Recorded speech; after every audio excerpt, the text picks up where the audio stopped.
Morena Tata, welcome to the Sustainability Committee meeting of Wednesday, the 18th of June. We'll open with Karakia.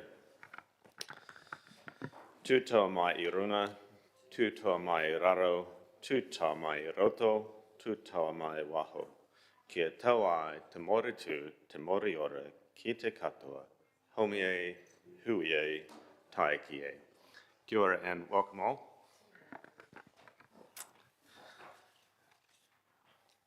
Greetings to members of the public that are here, and just acknowledge Natalia, our governance administrator, Sarah, governance advisor, and David Murphy, general manager, strategic planning, supporting here, and officers in attendance. By way of housekeeping, we'll note that the meeting is being recorded on YouTube and live streamed there.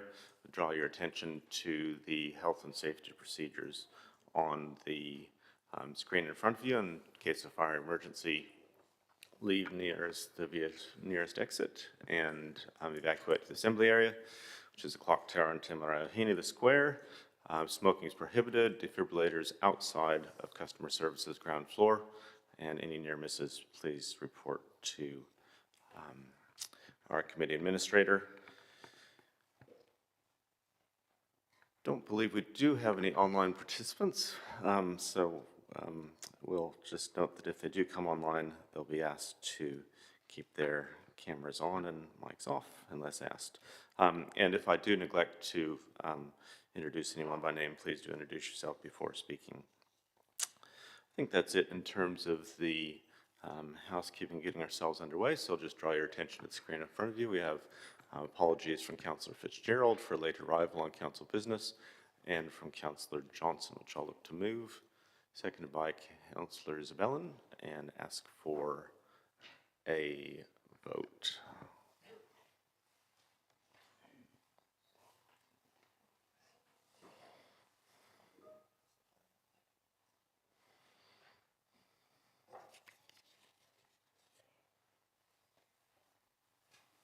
And vote now.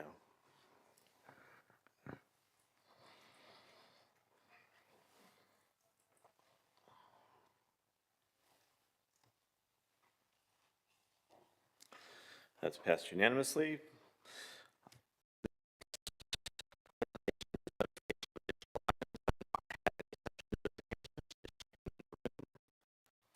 Seeing none, check in for any declarations of interest. Again, looking in the room and seeing none.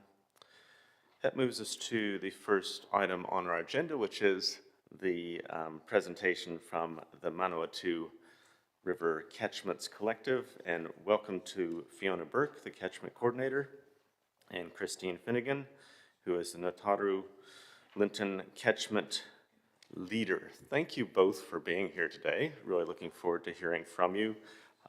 Hopefully the technology's in your hands and working well. The right-hand button should activate your microphone, and you've got 10 minutes to share with us about your work in the Manawatu River Catchments Collective, especially here within the city. Thank you. Thank you very much for inviting us along.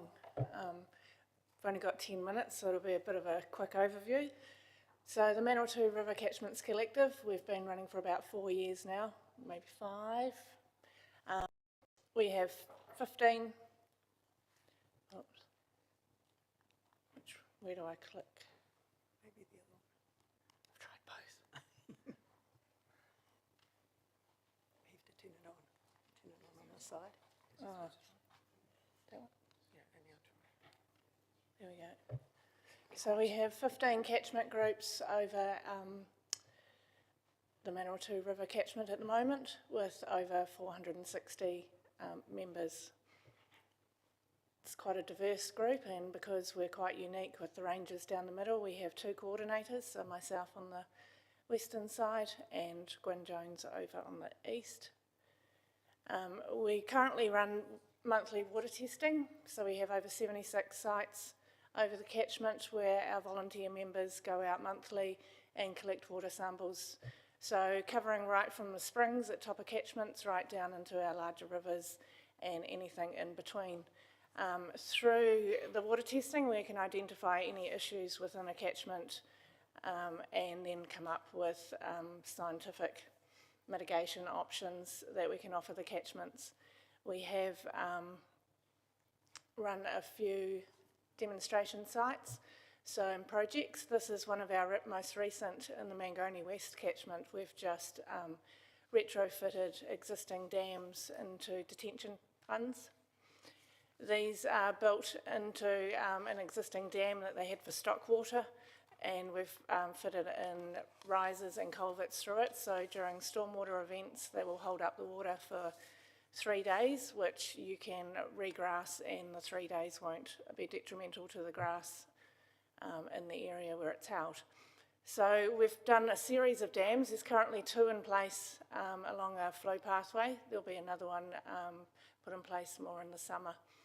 So these will have the effect, because they're holding up more water if they work, if they all put the bung in and hold up larger events. So for flooding control, we will be able to save a lot of our fencing and riparian planting, roads, railways downstream from this. There's also a very large wetland that's just been fenced off with 5,000 trees to go in and sedges and plants into a natural wetland area below this in August. So looking forward to getting that put into place. This will stop a lot of the sediment going down into the wetland and protect it for longer lasting and create a healthier wetland. So this involves, there's 3 different farms. So one of the things that the catchment groups do really well is farmers working together. It's not just where you want to put them, it's where it's suitable in the landscape and going to make the most difference. So catchment groups and people working together actually have the best outcome, rather than everyone just putting them on individual farms. Motor, we've done quite in-depth analysis through Motor. We found they had a few higher ammonia levels through there. A lot of it's fully drained and organic peat soils, so we're just learning to do how to manage that water level, water table through the catchment, and offer solutions to protect the peatland and keep up with production. So the peat also reduces a lot of the nitrogen naturally, so it's actually quite healthy in that terms in the catchment. So it's another contributions to all over the whole catchment, with different farmers all working together, and with Massey University supporting us with the scientific work. We have catchments up in the top of hills that we are finding more and more of that have high nitrogen coming from springs from groundwater. We're ageing the water to find out how long it has been underground, and we'll try and it's a bit of a needle in the haystack to work out where that water's coming from. There's currently no bore sites or groundwater testing or analysis to work out where that nitrogen could be coming from, but it's decades old, the water, and it's going to take a long time to fix it. So one of the issues is, well, it's coming up in a catchment that the catchment itself hasn't contributed to it, but other catchments may have, so we get the question of, well, who's going to pay to fix nitrogen in the water? It's not necessarily that catchment, but it might be that everyone has to put in and help protect some of our fresh water from wider communities. I'll pass over to Christine. Hi, Christine Finnegan, Nutarā. So the Nutarā catchment's between Kendall's Line, Scots Road, probably down to Tani Road. So we're a small subsidiary of the Tokomaru, which then flows into the Manawatu. So we've got about 30 active members, and we started with the support of Landcare Trust and DRNZ. And it's interesting straight out how you get a group started. That's probably a key point, really, in that, you know, you talk about it, and then a lot of farmers just take it on board but say nothing. So we decided we'd have a meeting, and we ended up with about 30 people there, and I knew of 4 that were coming. We thought we'd just get started. So there's a lot of buy-in, but you know, you need a leader. So we're about 4,000 hectares, and we're a perfect little scientific project because we're close to research organisations. We have multiple land use types from, we've now got forestry on the ranges through to intensive dairying and a significant number of lifestyle blocks and some sheep and beef and grazing. So probably our vision was to know what we got, what we had, first place to start, and then find out if we could do anything. And so we've established, we've got a pest trapping group, and we've done a lot of riparian planting, but that's really just the visual stuff. And behind that, we've had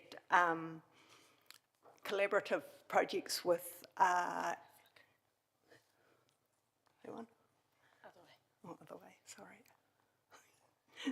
So our latest project's been an E. coli project with Richard Muirhead from AgResearch in Dunedin and Dairy NZ, Craig Dupree from Hamilton.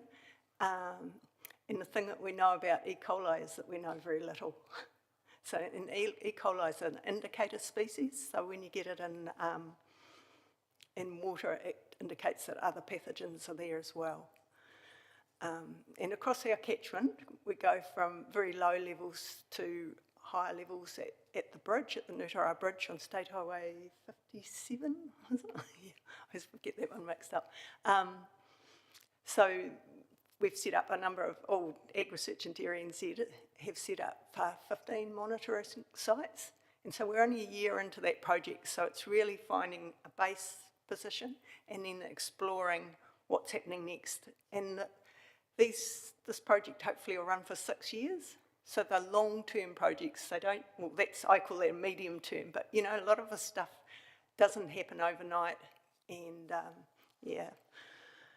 So at the moment it's got funding, and we hope that continues. Where we go next?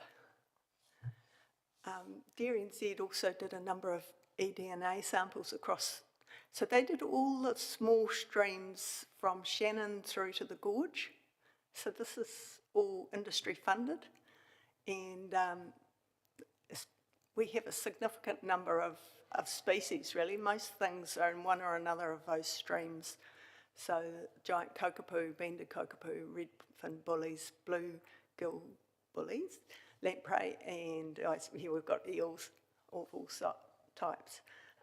We've also got significant kakahi and kura.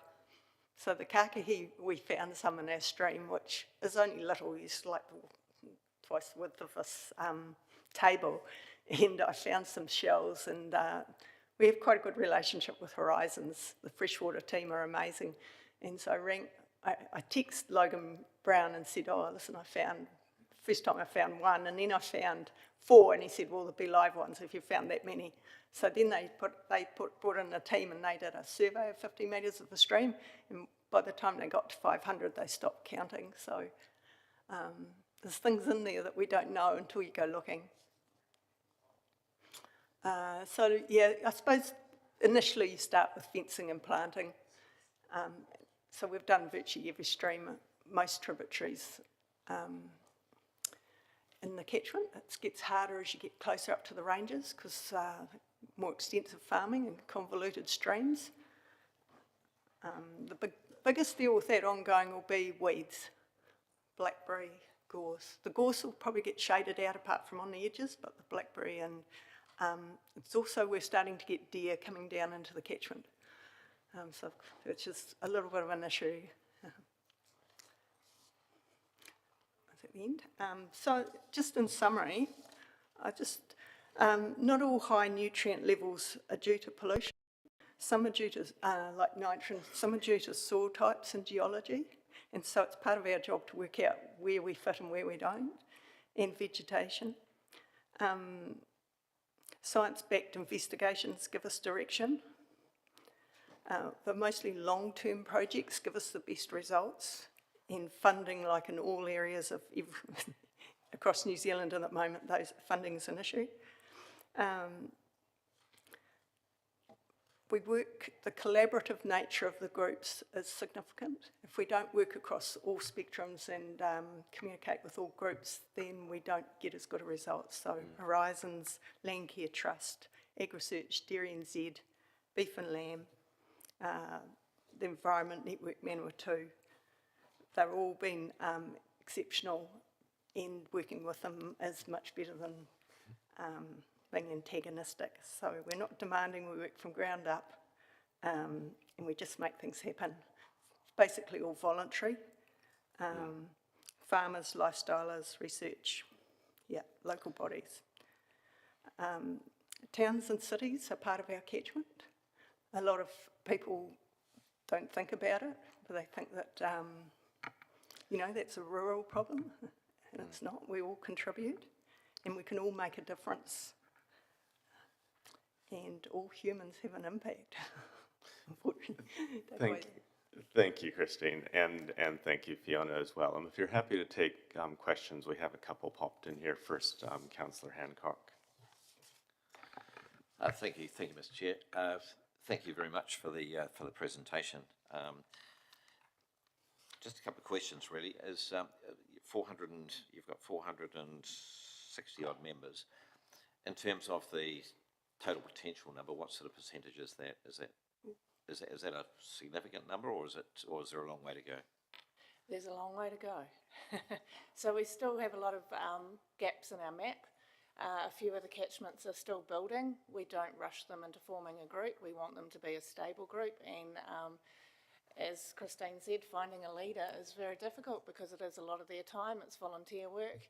I'm a coordinator and I help out, but it's the farmers doing the work for themselves, and you have to have the keen core people to do it. You have a lot of members that are interact with different events that we have on. They're not all the same. Some are more interested in one side of things than others. So as long as we get the information out there, it's up to people to read that information, and they might not act on it straight away, but we offer them that information, find out what's happening, give them a few solutions to think about, let them dwell on it. It costs a lot of money to put these mitigations in, and it's up to a lot of individuals when they can do it. And we don't put pressure on it. The groups lead themselves. We let them decide what they want to focus on and do. Yeah, thank you. And you segued nicely for me there, just in terms of funding. I noticed, in your presentation, there's $6,000 there from E&M. And I guess around sort of, managing dams, flood protection and fencing. Where does that funding come from? So we currently have, I think it's under MFE funding for the Manawatu River Catchments Collective. So we have funding until 2027 currently. Okay, and are farmers actually also contributing to that as well? No, we do not. There's no subscriptions. There's no cost to joining the catchments in the Manawatu River. Can I add to that in terms of contribution? Is like on our farm we've planted 5,000 trees or more, but it was just in 1 year actually. So the contributions quite often in time and effort, and all grants that we get, say from Horizons, they have subsidies on trees and things. The farm always pays, it's up to 60% now. So so we don't, so we contribute financially, but a lot of it's in time as well. So is there any what I'm trying to get at here is there any voluntary monetary contribution by farmers? Huge. Thank you. That's the answer I wanted. Thank you. It's based on volunteer work. We couldn't do it without the volunteer hours that people are putting in.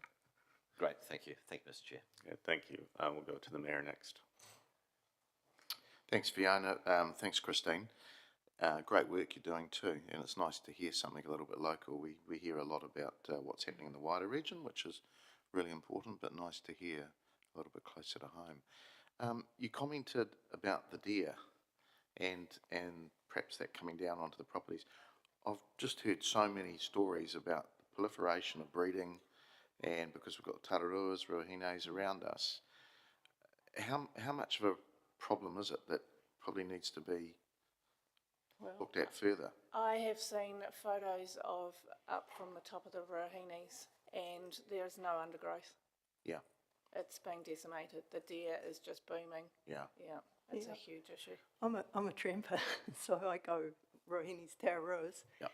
and the undergrowth in most areas is significantly impacted, and so it actually has a long term. If you think 200 years out, it has a long term significance. So It's a lot worse in the last few years? since COVID.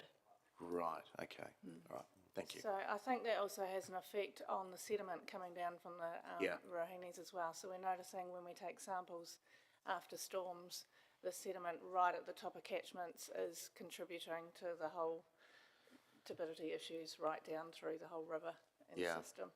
Well, it's timely because we've got a meeting with Horizons this afternoon, thank you. Thanks. Just a question from me for you, Christine. Just interested to get a sense of the scale of the work there in the Nutaroa Linton project. Kind of how many trees, how many kilometers of, like, do you have a sense of just, it's hard for me to really relate to the scale of what's happening out there and just be helpful to hear a little bit about it. How many trees? Oh, thousands. All I can say is thousands. It's excess of 20,000 over the last. Wow. Probably more than that. Actually, I'm trying to think because we actually have. Well, we've got five or six dairy farms in our little wee catchment, and so we don't actually have a lot of farm owners, but we have a lot of lifestyle blocks. Probably 50 in excess, probably. A little bit like the Kahutarawa. Sorry, the second part. So it's stream length. Yeah, because we have a lovely drone footage, but it takes 6 or 7 minutes. So sorry you didn't see it, but Nutara is pretty much like that. You know, it has these all these multiple tributaries, and we try and fence the ones we can. Some of the higher reaches I've only done parts, and we've tried to protect bush remnants as well. Yeah, it is really hard to try and get that finer detail due to privacy issues and everything. So some of our catchments have, the Mangoni West is one that's really highlighted. They've been running for, they're our longest term catchment group. They've been running for over 25 years, and they have just about fenced and planted their whole stream with support from Horizons as well. But trying to get that information in the mapping is really hard, especially with the lack of LiDAR data and close-up of the higher system to try and work out what's going on. It really holds us back not having that LiDAR information. Thank you. Final question here from the Deputy Mayor. Thank you, Mr. Chair, and thank you, Fiona and Christine. I too want to thank you for your amazing work. Just a query, how do you eradicate, or do you have a specific way of eradicating the gorse and the blackberries? Is there unification on how you would approach that? Oh, as farmers, there's probably only a couple of ways. Gorse, we've got an organic farm next to us, so they've worked on just cutting it around the boundaries and getting bush remnants to grow up through. There's a lovely example of a face that was gorse 20 or 30 years ago on Kahutarawa Road, Alistair Hall, and that whole hillside is now native, and but along the edges, so it will act as a nurse crop even though we don't like it. But and the only other option is spraying, really, and yeah, spray. So with one area of our stream, we because it was old man gorse, so we sprayed it, left it for a year, resprayed it, and then planted into it. And there is a lot of gorse still in there, but hopefully the trees will take over and we'll just do the edges. Seeds survive for 70 years. So, Yes. and yes. blackberry is just nasty.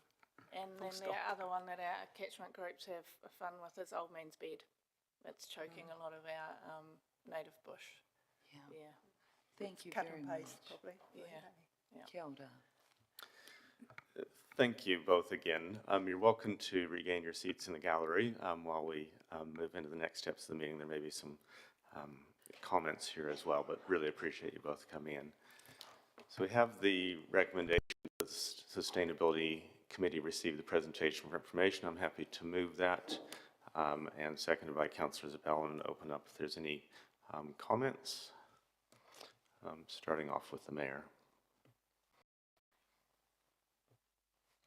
Thanks, Mr. Chair. Look, can I just acknowledge Fiona and Christine and the work they're doing locally around the river catchments. We hear a bit about this via River Accord and through our colleagues at Horizons, and I think it's a great initiative.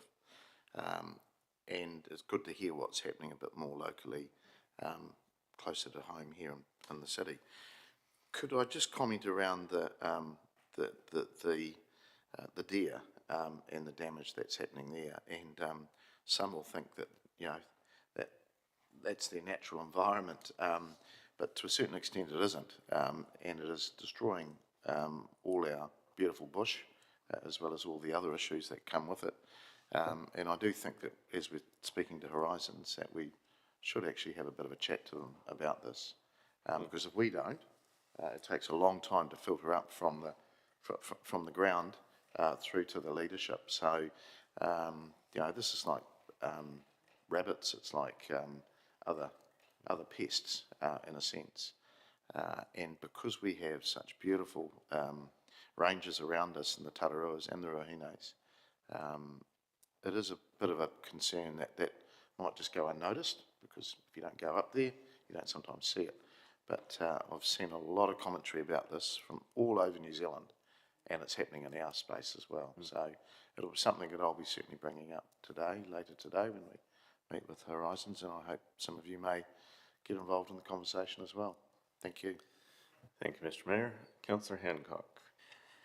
Yeah, thank you, Mr. Chair. I just really want to add comments in terms of thanking the presenters for actually coming in today and actually talking about what is actually happening on farms in and around sort of the Manawatu catchment.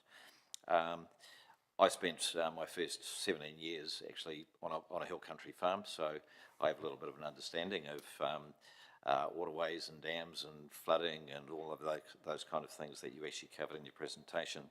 But I just really want to acknowledge the fact that we've got something like about 460 odd farmers who are actually actively participating and actually finding solutions to some of the things which we actually hear a bit of bad press about. So I just really want to send a message really to the farming community to thank them for the contributions that they're actually making. Thank you, Mr. Chair. Thank you, Councillor. I'll just add a brief comment as well. Just firstly, thank you again, Fiona and Christine. Fiona, for the overview and giving us a real good sense of what's happening right through the region, and really an impressive scale there. And Christine, for your example specifically in Utaru and Linton, both of you, your passion and excitement for this is really, really obvious, and appreciate you bringing that here into the heart of the city today. It's one of the really great things about the city is that we are close to nature, and that includes the river, and it's really wonderful meeting and hearing from people that are doing a lot to restore and protect that river. There's actually a lot of energy and opportunity for that, both on the urban and the rural side, and it's great to see what's happening in the rural space.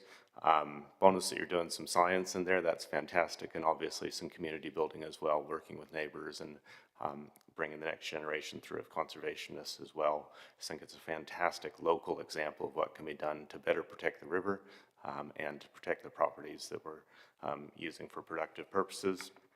Really great to see E&M's grant support there as well, and really lifting that for the community as well. Just wanted to say it's really wonderful to see the work you're doing. Wish you all the best through 2028 for that medium-term, long-term project that you've got, and hope that it goes really well, and look forward to following progress there. So best wishes, and thank you again. With that, we will call for a vote. Thank you.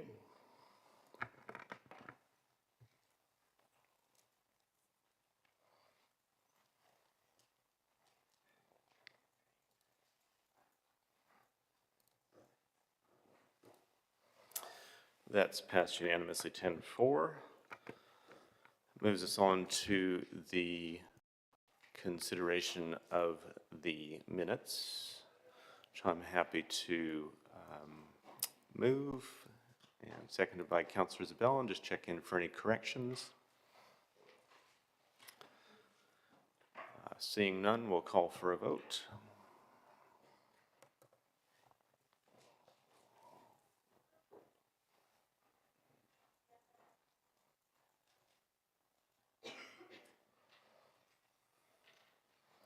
That's passed unanimously, which brings us to item 8, wastewater treatment plant Nature Calls quarterly update.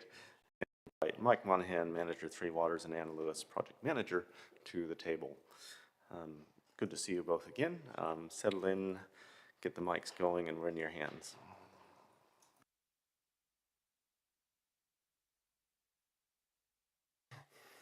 Tēnā koutou katoa, ko Mike Monaghan te kawingwa. Good morning, Mr Chair and councillors.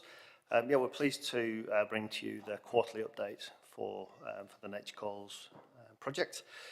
Just a few things to highlight before we open up for questions, and that is we've had a budget update in section 9 for year to date end of May. Currently the spend is at $883,181 for the year. Point out that we have had some significant iwi engagements over the last month or two. We've had regular technical meetings with representatives of the 3 iwi that we're working with. And yesterday we had a very intuitive hui with the leaders of the same iwi.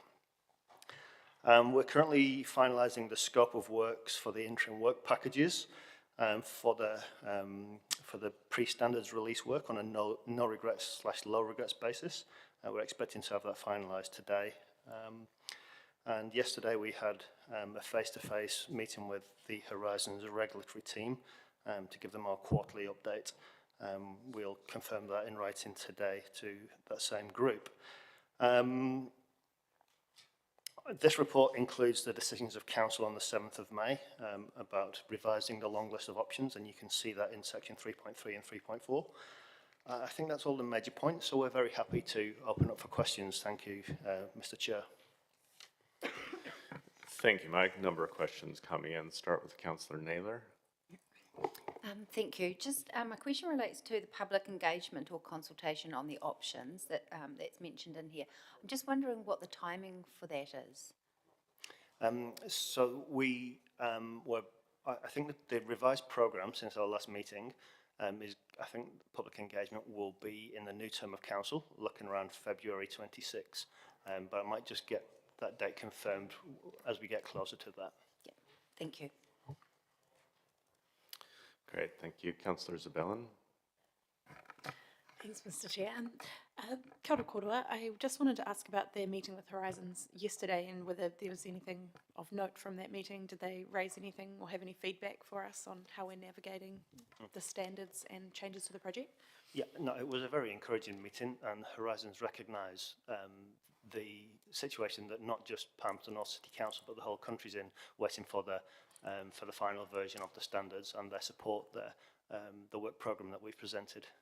Excellent, thank you. And just on the biosolid strategy, I just wondered what's the time frame for getting that up and rolling, and is it fairly straightforward to get started now that we've got the tick?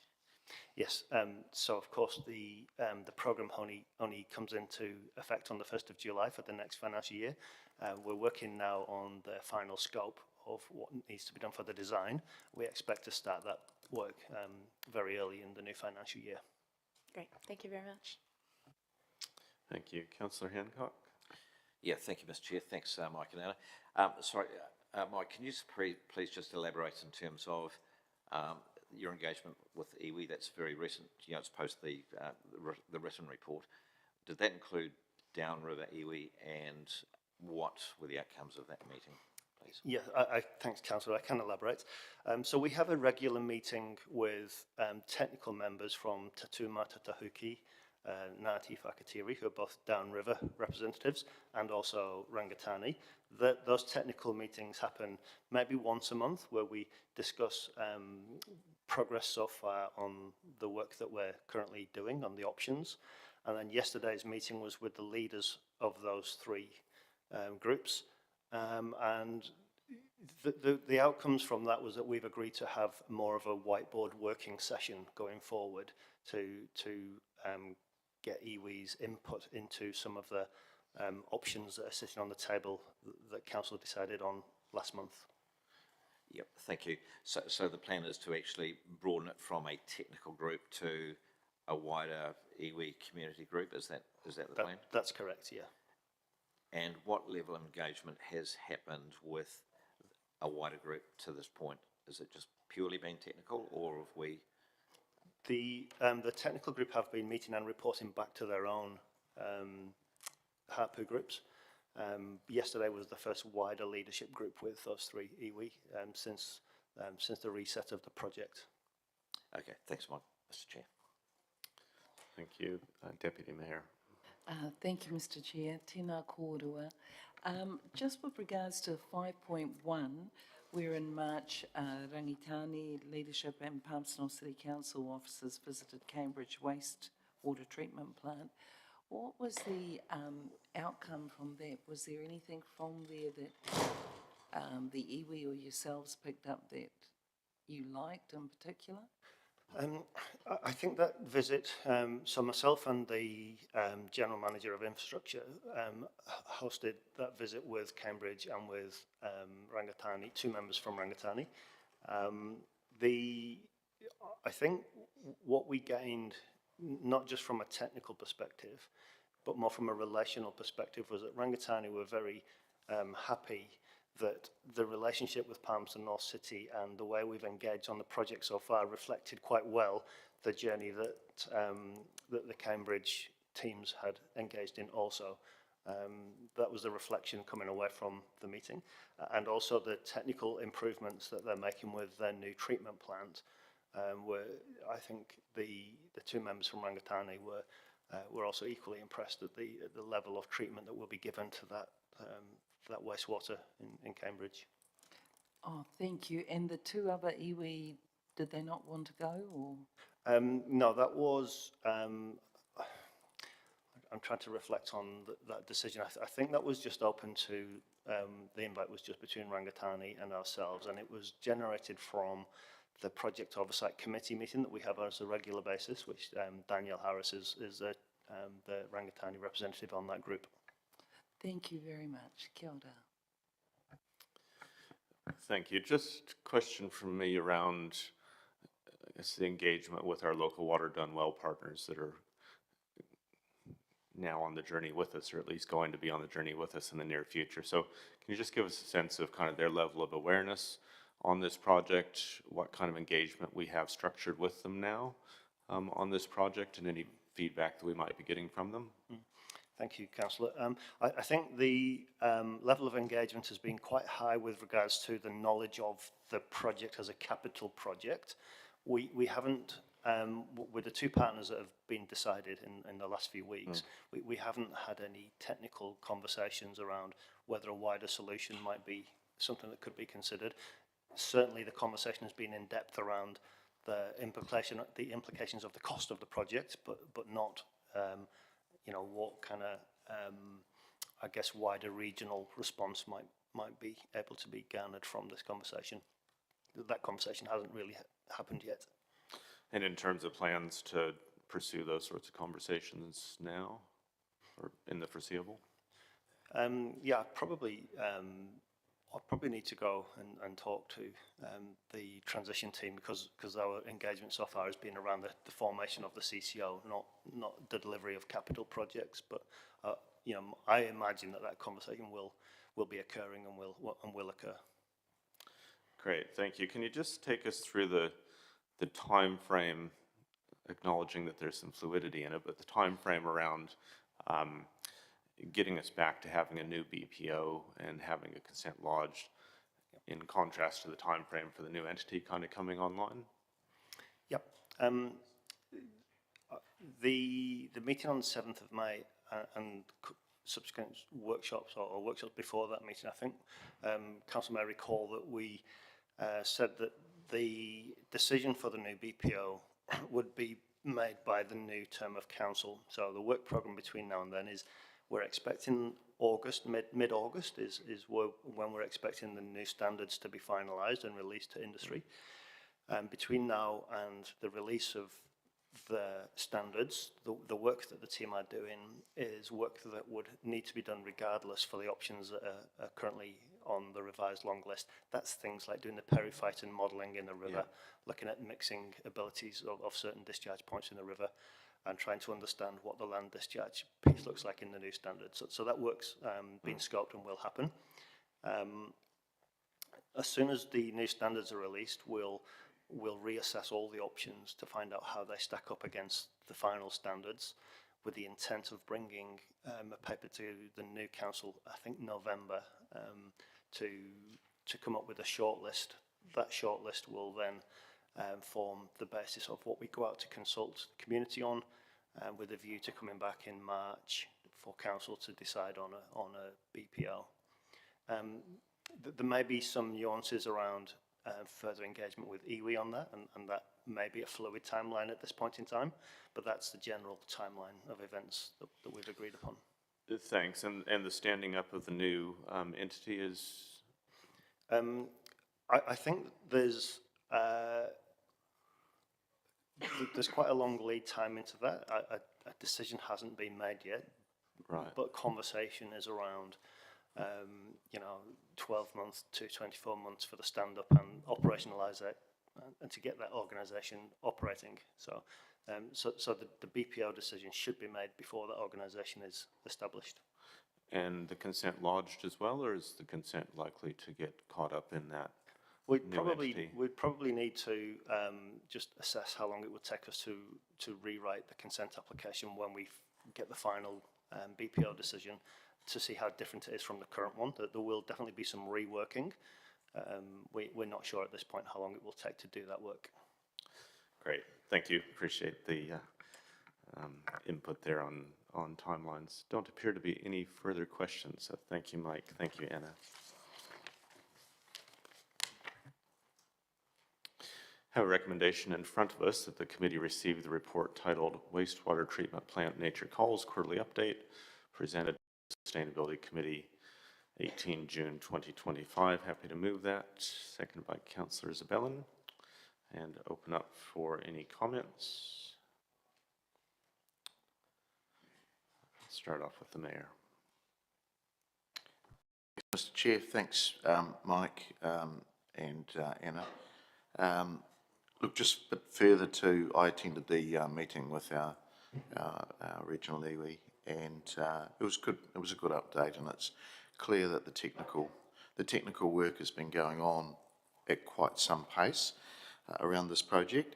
But they do want to re-engage, especially River Iwi, with us as elected members. So you'll see something come out in August where they'd like to have a bigger workshop with us around those sort of options that are still on the table, understanding the issues around affordability, but also the long-term aspect of what we're doing. So I thought it was good. It's still acknowledged as a real challenge for us, but it's good to have, rather than people inside the tent wanting to be involved. So it was really positive, and the various hapu from Raukawa, Whakatiri, which is Shannon, and obviously Rangitane, who were taking a real lead in it as well. So look, thanks to the officers. It's an ongoing, ever since I've been here, this has been on the table. So it would be good to have this over the line. Mike had black hair when he started this, so it'd be good to have it finally done, where we've got a fairly united view on where we're going as a wider region with wastewater. Thank you. Thank you. Just acknowledge officers and consultants as well. So thanks, Mike and team, and Anna and team, for the continued efforts to navigate through. And I think, we have a really important window in front of us where we've still got a reasonable amount of direct input and control as a council before things move off into a new entity, and really keen that we make the best use of that time to get as much in place and secured for the future of the Awa and for the future of our city's aspirations before that more hybrid model takes full effect. And it sounds like we're in a really good position in terms of timeframes to get to the position of having a new BPO and hopefully having a new consent lodge that can start that new entity off on a strong footing. So thank you again for the work you're doing, and best wishes for the future of it. Seeing no further comments, we'll call for a vote.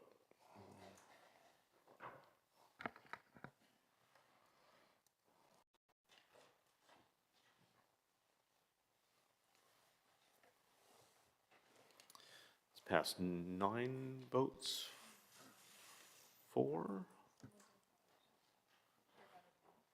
Yeah, let's run that again and see if we can get a full census.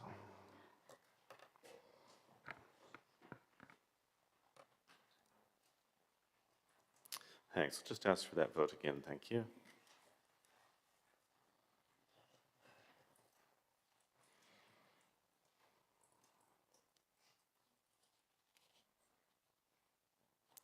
There we are. Thank you. That's 10 votes for. Moves us on to item number 9, the draft stormwater strategy, and invite Hillary Webb, planner, and John O'Ferguson Pye, city manager, and understand you have a presentation for us as well. So settle in, and we're in your hands when you're ready.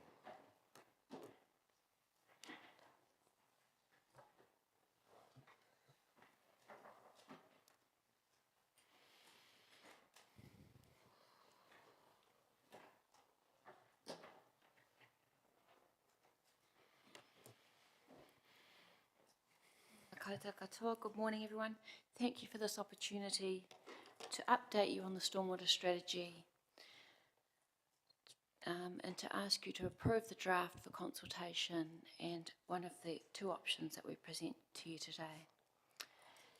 We have a draft ready to go out for consultation.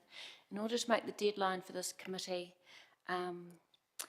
we submitted the draft to the agenda with some minor edits to complete. So these are, thank you, we've got some work to do on the graphics that's currently being done. We've got a glossary and a Māori glossary to be completed. We've got some design work and some typos to tidy, but otherwise the comms team are ready to go, pending whatever decision comes out of today. Thank you, Jono. So just to backtrack, we quarters 1 and 2 of 2024 were spent analysing reports and studies and policies and legislation related to stormwater. From January, we worked with a steering group across almost all of council functions and Rangitani representatives. We also talked to a broad range of people from the community for whom stormwater was a concern. We did this so that we could understand what the challenges are from how we currently live with stormwater, and to develop some responses. The challenges that stormwater currently presents for this city are, of course, stormwater flood risk and the fact that that risk is variable across the city.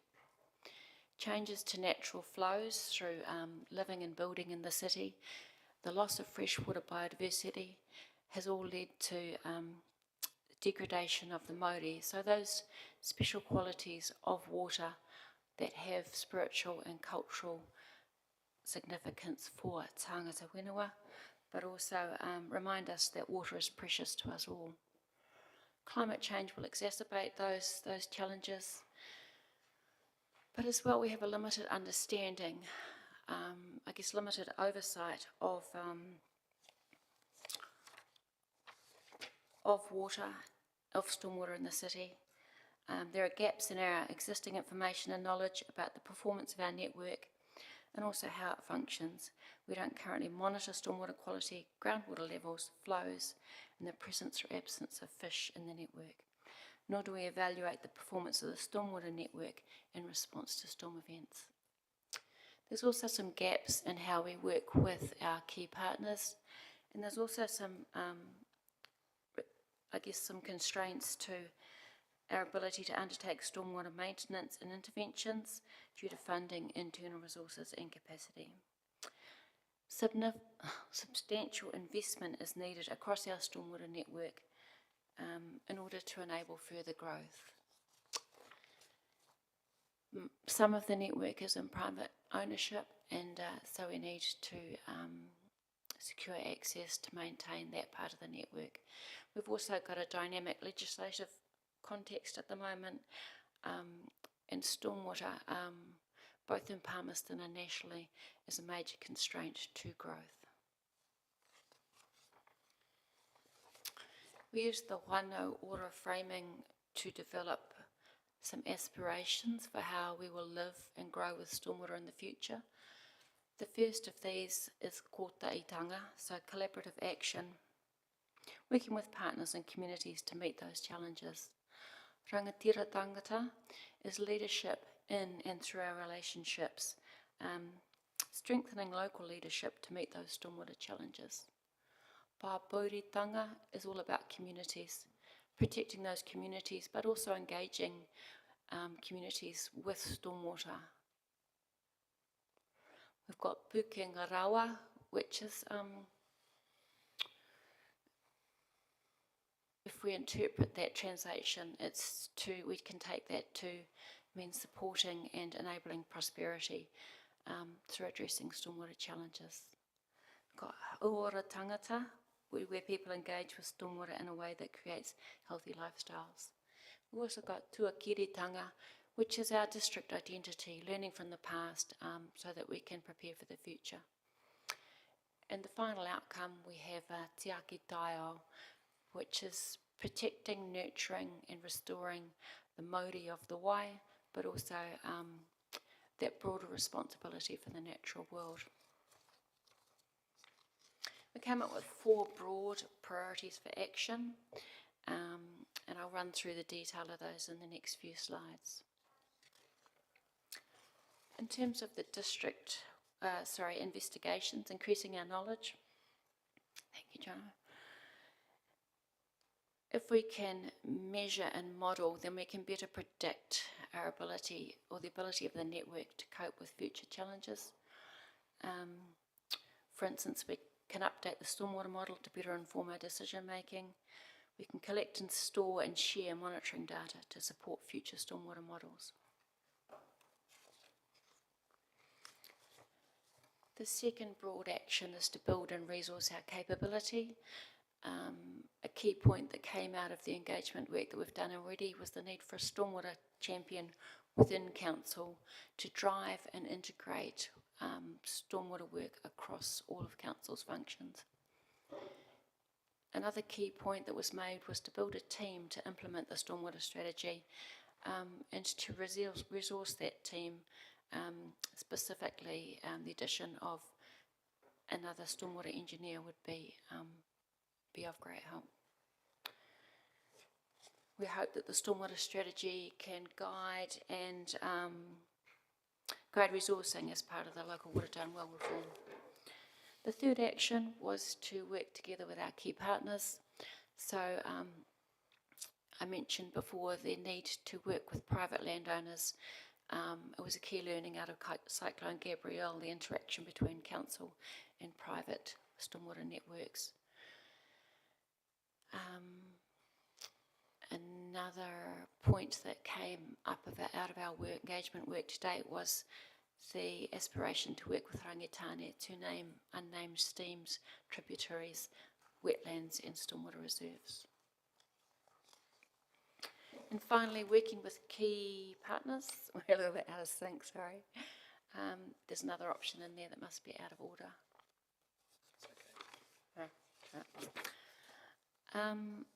In terms of, so that's the stormwater strategy. I've just outlined it. We're asking you to approve that to go out for consultation.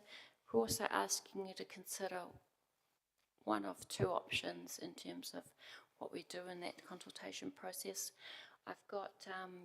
We've got support here today from our comms team and also from the infrastructure team, if you have any questions. I might just quickly add to that. Thank you, Hilary.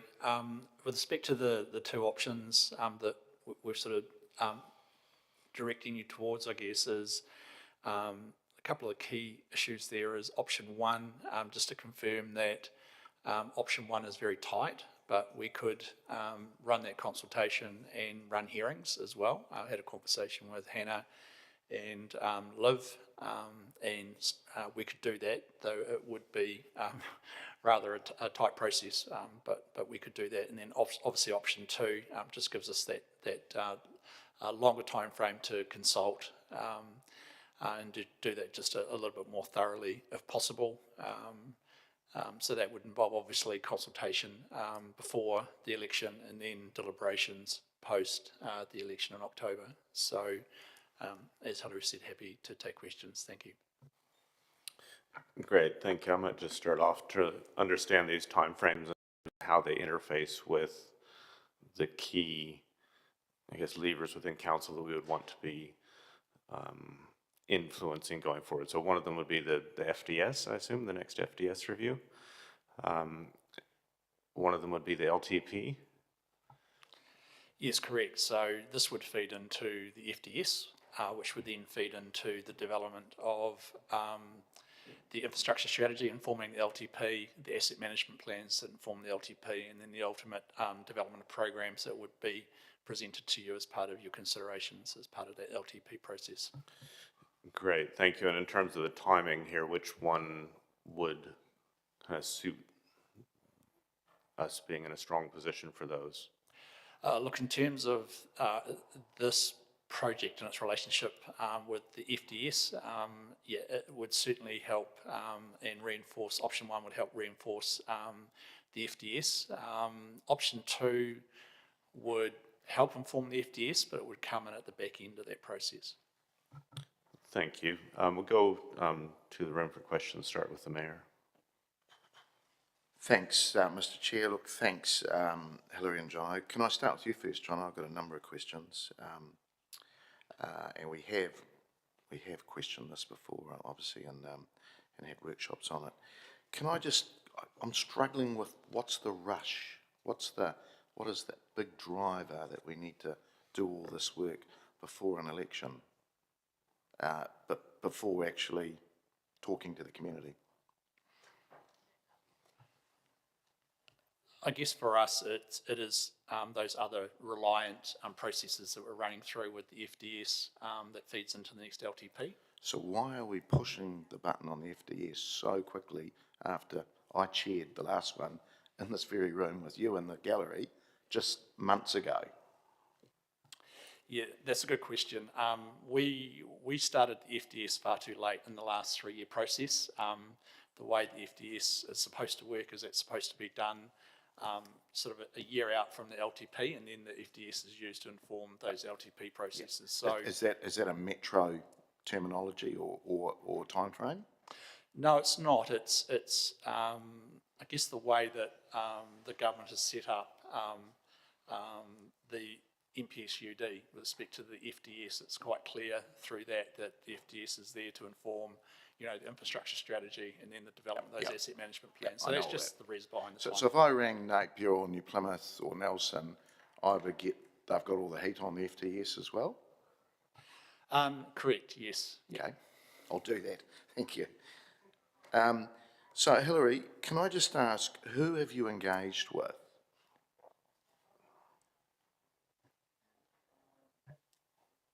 Sure, if we go back to that slide that very early on, thank you. We, as part of the first stage, we analysed recent submissions, so that's within the last 36 months, to the FDS and all the recent plan changes, specifically Plan Change I, the medium density plan change. So that was a good starting point in terms of understanding how the community was affected by stormwater. But we also spoke to, we went out to Horizons and held a workshop with them. We had about 12 staff in the room, so across a broad range of functions from Horizons that interact with stormwater. We had a workshop with government agencies. We had a workshop where we had representatives of the development community, but we also had the environment and sustainability community within Palmerston North, so Green Corridors, Forest and Bird. We had representatives from Massey there with special interests in sustainability. We also presented to the Greater Bunnythorpe Community Committee because stormwater was an interest for them. We met or presented to Order Connect, which is a Yep, I know who they are. Yep. yeah, and we also presented to the Build Palmy Forum, so quite a broad range of engagement there. So, bit of a loaded question. What was the take-up from, I mean, this is all around development, isn't it? The development's a reasonable part of this conversation? Development's one of the 12 challenges that stormwater Okay, so brings. they're only one of 12. Okay. Yeah, sorry, just So, to so hop how in. many from the development community attended? Look, I think from memory to the workshop, 3, but we had we had a number of developers as well as their agents as part of the Palmy Build Forum, so there's probably 120 people at the Palmy Build Forum, including a couple of the developers. Including staff? There was a few staff there, but yeah. I've been to them, John, Yeah, yeah. so I know Yeah, how many yeah, staff yeah, attend. yeah. So can I just go back to that question? So are there have you spoken to Manawatu District? Because this is talking about massive change in terms of land use. I've kept Manawatu District planning staff up to date with the project. We're elected members in this. Look, what we did is touch base with you as part of that workshop. So we had the workshop and then received the direction from you with respect to bringing this report. What I would say to you is one of the options in there, if you were of a mind, is option 4, which would not adopt the policy and provide more time for further direct engagement. If there's an option there. Okay. If you wish. So just bearing in mind the associations and the farm use and all of that, and we've just had the catchment groups. Do they know about this? Yes, I've talked to Fiona Burke about this project. Okay, and the other lady that's here, who's one of the obviously the leaders of those catchment groups, do they know about it? I've talked to Fiona in her capacity as Okay, the all right. lead So coordinator. we've spoken to one. Have we spoken to associations like Federated Farmers and that would be affected in this? My understanding is no, we haven't. Okay, thank you. But obviously, if you went for options 1 or 2, we would include those groups. And look, I really appreciate there's a Māori world science view and lens on all this, and that's great, and I do support that. But is there equally a Western world science view on this as well? Yes, there is, and obviously we've developed this in partnership with Rangitane, but I think the strategy is really clear about, for example, the preference is for a water-sensitive design approach to stormwater, but we caveat that, we're saying where possible. So classic example is we're currently working with a developer at the Manderson block who's looking at bringing forward a private plan change for that block.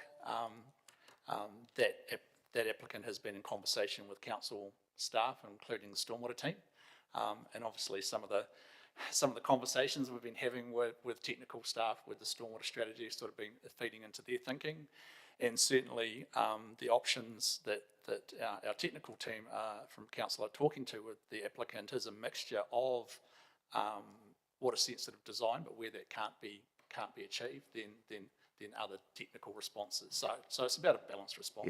Yeah. So John, how long, just on that, how long has that conversation been going with that landowner? Look, in terms of that landowner putting resourcing into actually engaging their own technical team, probably the last 6 months. Okay, I thought it was years, but anyway. Two other questions, sorry, Mr. Chair, because this is really important. Hilary, you said that there's a real stormwater or lack of knowledge of stormwater in this organisation. What do you actually mean by that? So just to reiterate that the infrastructure team were part of the working group, I'm probably going to let one of the stormwater infrastructure team respond to that question, if I may.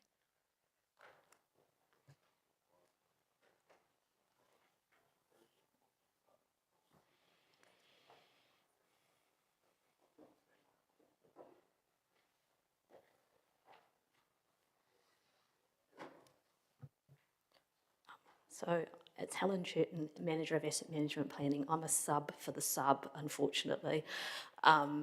We've got some of our team out on site in other places. My understanding of the feedback around that is to do with some of the asset knowledge. So we know quite a lot about our system, but there are pockets where we don't know. We've modelled our system, but there are some places where we're not entirely certain of how it behaves and there are places where things maybe haven't had as much work on them in recent years, and so there are places and pockets of things that we don't know about. I think in terms of the interpretation of that being a lack of knowledge in the organisation, I think in terms of it's more of a capacity issue with personnel within the organisation rather than a lack of knowledge, but we do have places where we don't know about it much as about our stormwater system as we would like. I just might add to that also. You sort of saw through those slides some of those actions around sort of further resourcing our modelling, for example. We have a model, but at the moment there's certainly a lot of room for us to improve the information that flows into that model to inform our future decision making. So, to Helen's point, I think there are parts of that activity that are well known, but there's also significant areas that we'd like to improve on as well if possible. Thank you. Move on to Councillor Naylor. Thank you. Thank you all for the presentation. Just firstly looking at the option 1 on page 27 under the benefits and risks, it talks about under that option that it could be perceived as limiting the public's ability to reasonably present their views.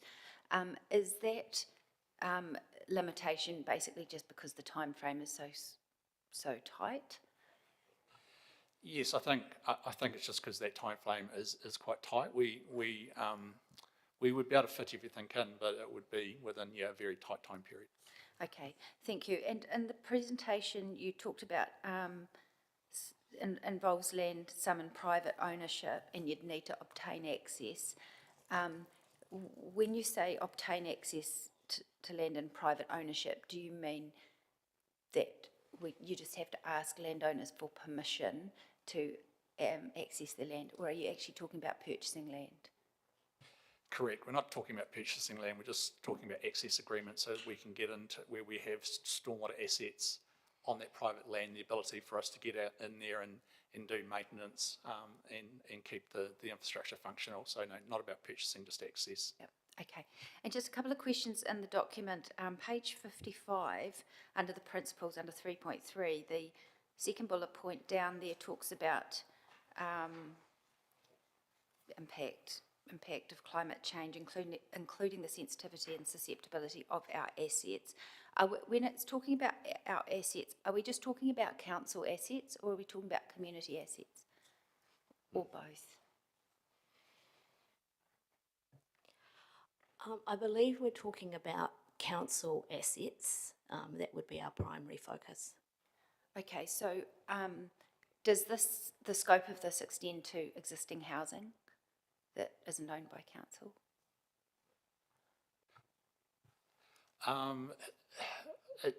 In terms of existing housing, no, it doesn't. It wouldn't. It's an interesting question to frame and then answer.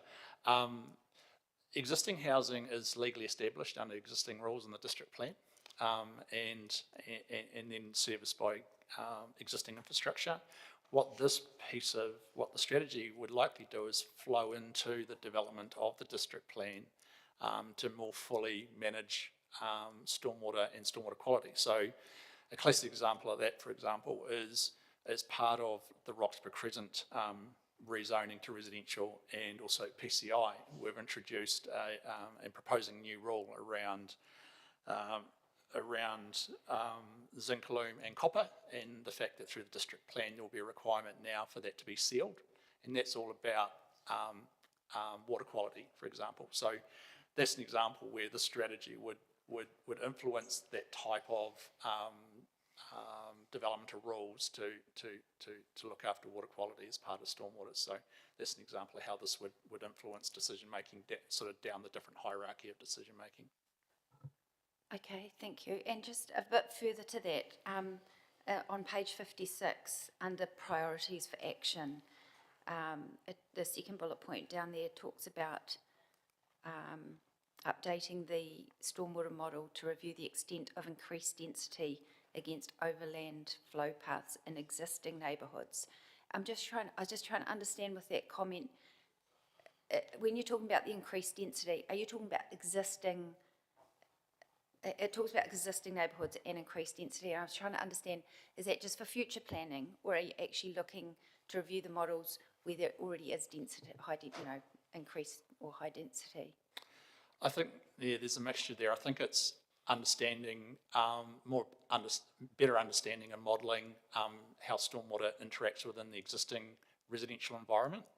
But over time, as we increase density either through back section infill or through the proposed medium density residential zone, that's about getting better data so that we can inform our decision making around where that happens, and then how we respond and mitigate the stormwater risk, and whether that mitigation is something that we require through the district plan in terms of future medium density development being required to manage that on site, or whether that information says no, it's more cost effective for council to provide a public system. That information would feed into that decision making over time as density increases over the next 2 or 3 decades. Okay, and just a final question, Mr. Chair. Going back that page to page 55 again, under the principles for stormwater management, planning and management, you talked in your opening remarks about the constraints due to funding and capacity and needing a substantial investment, and it talks here about making appropriate financial provision to mitigate these risks. I'm just wondering, what's the mechanism for managing affordability in the context of this identifying as, what looks like a significant increase in resource? Look, I think the mechanism is the LTP. So this strategy, it's a non-statutory document, but what it does do is it informs councillor and staff decision making. So it will inform us when we look at our infrastructure strategy and our asset management plans, which then ultimately will influence the shape of the capital program that gets presented to you as part of the LTP. Then ultimately that'll be your decision as councillors to decide what the priorities for spending are. This document just informs that, but the ultimate decision sits with you. So just to tease that out a little bit, obviously, I understand the LTP is effectively, but when the costings are presented, is it just all or nothing, or is there some options? I guess reflecting on Nature Calls and the fact that we went in with principles and then it was just totally unaffordable, to not kind of go down the track and make that mistake again. How can we, I don't see affordability as a part of the principles at all here, so how can we ensure that whatever is proposed has some ability for elected members to weigh up cost and benefit? I'll answer this, and Helen might want to add. I guess for us, as Helen's team develops the asset management plans, affordability is obviously always at their forefront in terms of how much of this can we bite off over time. And that'll be, something that the asset planning team will look at when they're developing the asset management plans, and saying, well, we've got the strategy on the one hand that's instructing us to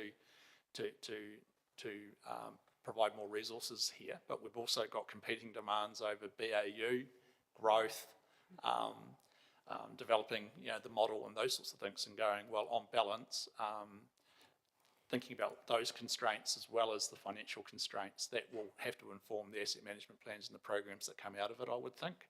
And then, then there becomes a conversation around the table as to whether that's been pitched and whether we're biting off too much too quickly, or whether we've got it right. Okay, thank you, that's really helpful. Councillor Zabellan. Thanks, Mr. Chair. Thank you. A few questions from me. Firstly, is it massive change, and is it necessary change to enable development in the current regulatory framework?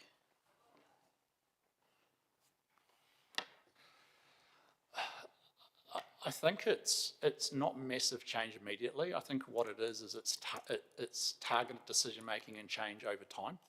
So we're not saying that we can fix this and resource this overnight, but what the strategy does say is that we do have a limited resource in terms of our funding. We've got to think really carefully about how we prioritise our funding in the stormwater area over time, recognising that we're not going to get everything that we want in the next decade or 2 decades or 3 decades. So yes, it's change over a period of time, and to Councillor Naylor's point, over a period of time where we can afford it.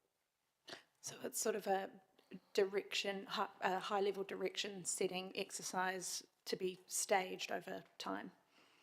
Correct. And it is necessary to enable development in this regulatory framework? Yes, based I'd on have to say SES? that with our statutory requirements under the NPSUD to provide for growth, stormwater is consistently the most complex area we're having to deal with, both for greenfield development and for our residential density. So PCI, for example, has got a significant stormwater overlay that's trying to manage an existing constraint there.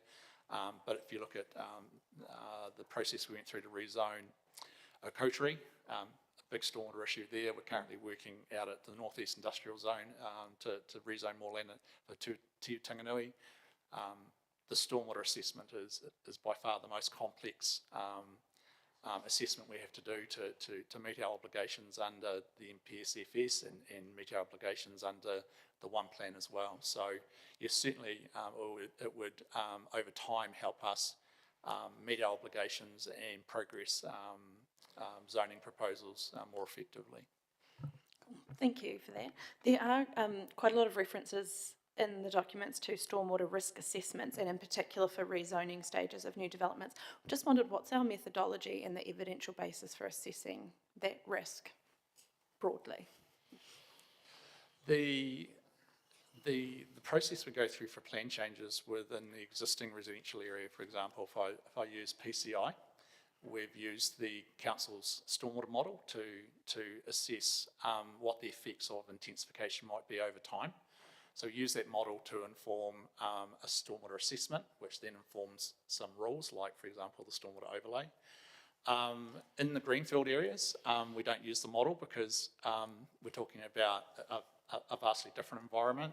In that case, we engage both stormwater engineers as well as ecologists to look at the broader catchment to see what the appropriate stormwater response might be. And as talked about with respect to the Mayor's question, we're having some conversations with a landowner in the Madison block at the moment, for example. And I think, in some ways, some of the conversations we've been having with the infrastructure team as part of this work is informing some of those discussions. And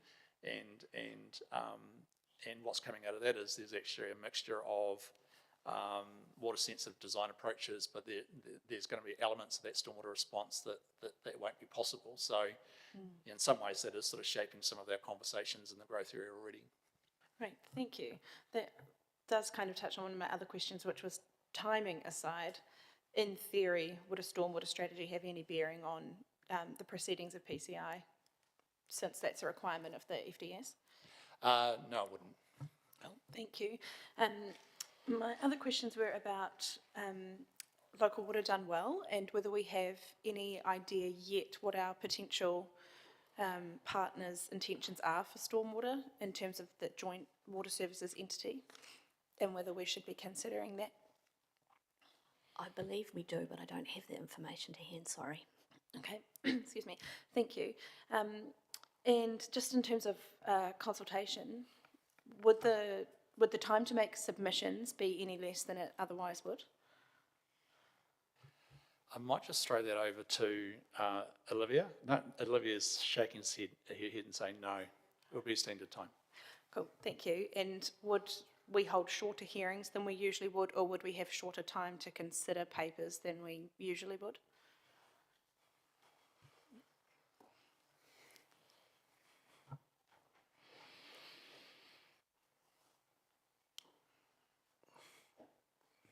Good morning, Livia Wicks, Comms Manager.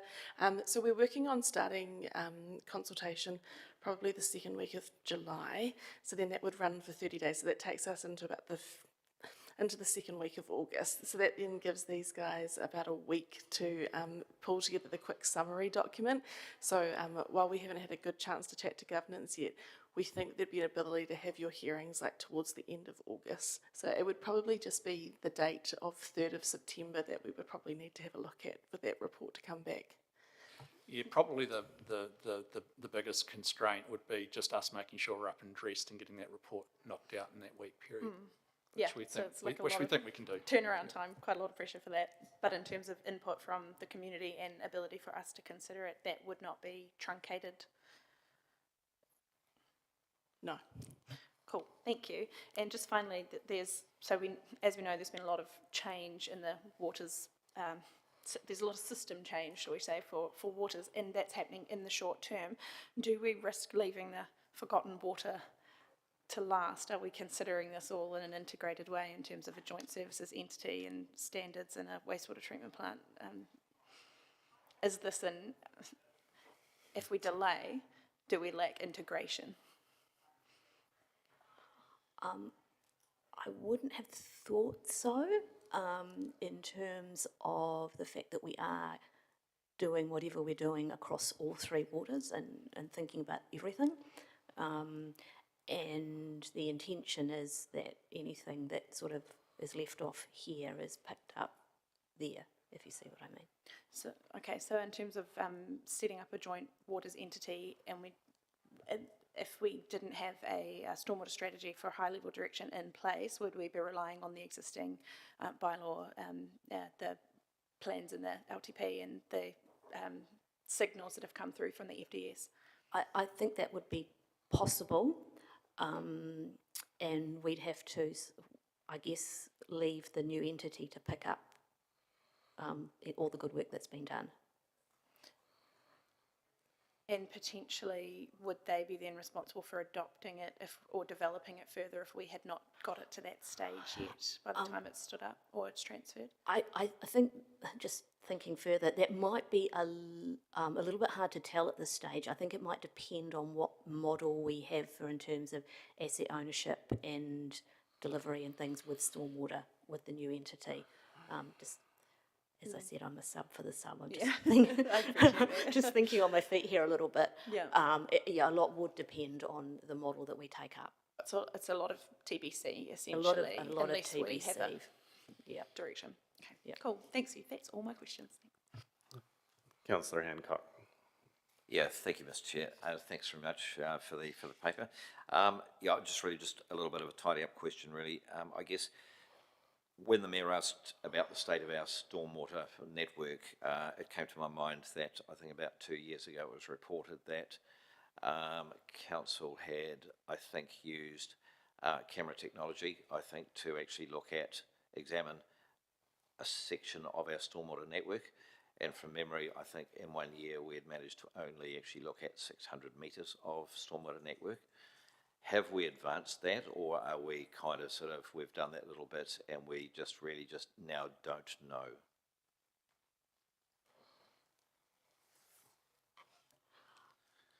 I believe that we have progressed, so CCTV camera inspection is a standard way of looking inside pipes, be they stormwater or wastewater.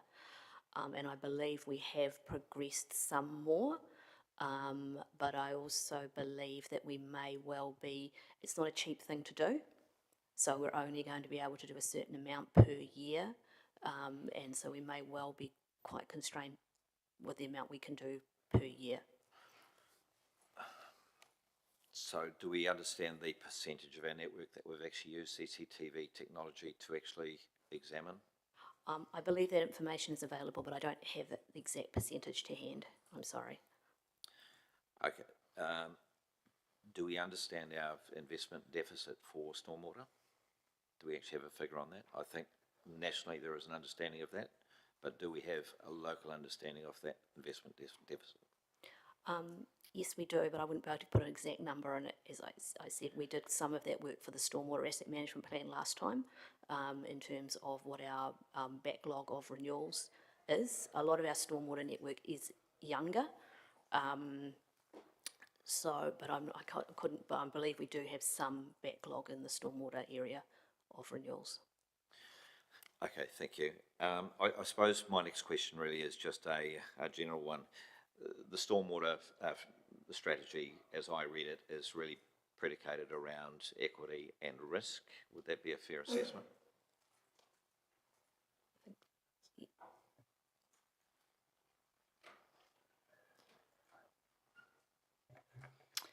Thank you for your question. stormwater is a multifaceted challenge. I think you're right in terms of flooding risk and equity of risk, but there's also issues around water quality and potentially the mauri of the waifu rangitane. So it's a really multifaceted problem. Okay, thank you. And just so that we focus on this, my next question really is just around, so our plan is through the strategy to actually look at Kawau and Taonui first, and that's over a 3-year time frame, and that follows Hokowhiru, Otanaki and Whakaronga as the second phase, but that still leaves a number of locations which are going to be further out. Is that correct? For sure, but some of those stormwater management areas that are proposed, for instance, Tararua and what we would know as Kahutarawa, Te Karanga, I believe is the name for it, there's far less of a challenge in those areas at this moment. There's very little development planned in those areas. And the phasing is really kind of sort of, I guess, aligned with affordability? Yeah, affordability and risk. You know, where do we, you know, again, the strategy is sort of saying, well, our priorities are these catchments in the short to medium term. So, you know, recognising that there's more risk and there's more growth in those catchments than the other catchments. Great. And I guess my last question really is just around consultation. If councillors are reasonably okay with kind of sort of the general flavour of the strategy, the plan is really just to actually then go out and actually get an understanding from the community what they think of that. That's the plan. Correct. Thank you, Mr. Chair. Thank you. I'll just check, Councillor Isabella, you're back in the queue. Is that questions or comment? Great, thank you. I believe that is then the end of questions. So thank you, Hilary. Thank you, Jonna. Thank you, Helen. Yeah, thank you, Liv, for responses to those many questions.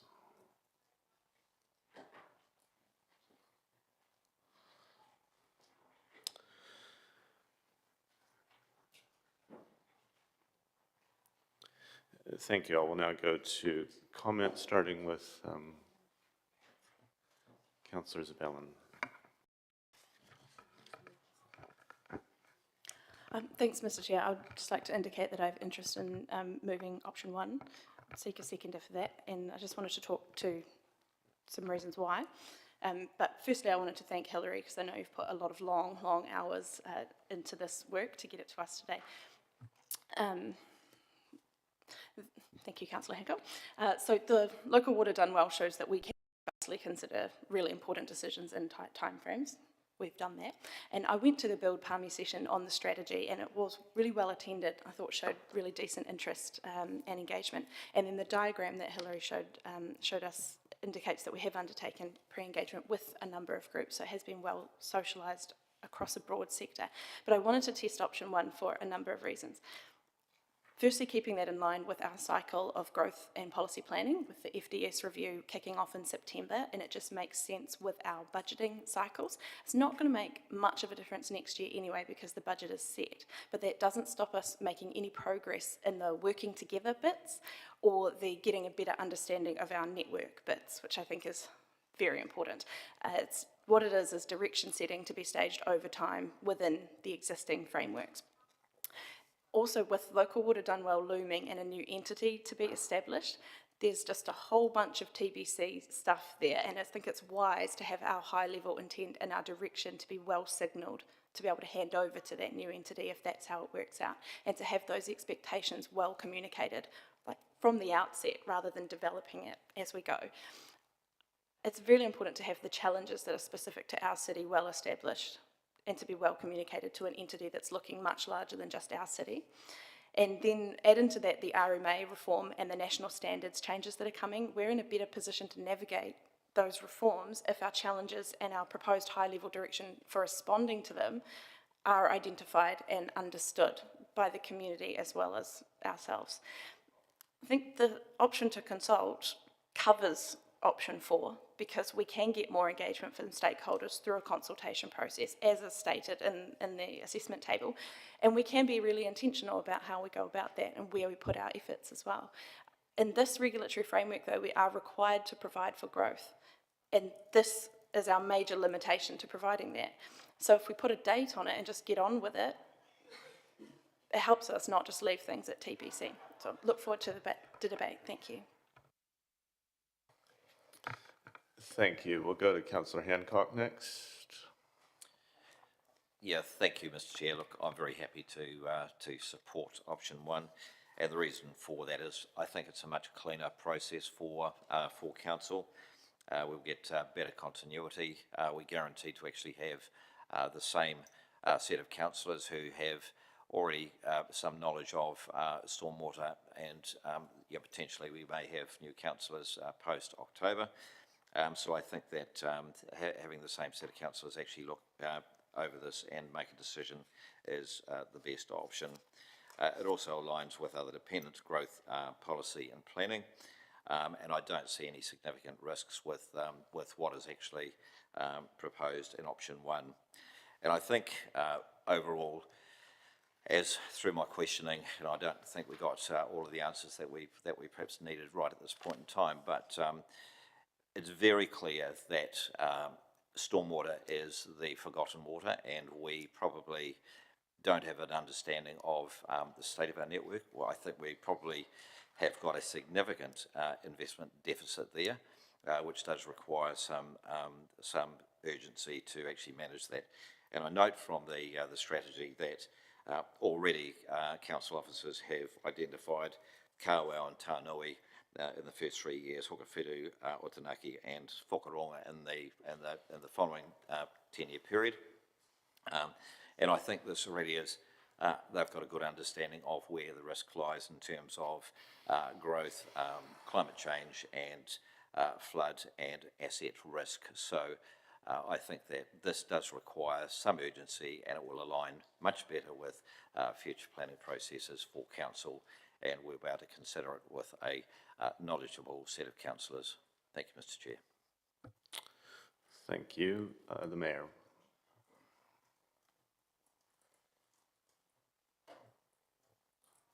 There you go. Yep, thanks, Mr. Chair. Look, colleagues, I couldn't disagree more with the last two speakers. And look, having been elected on a business platform and having been around the table a reasonable amount of time, there just seems to be some mixed messages going on here.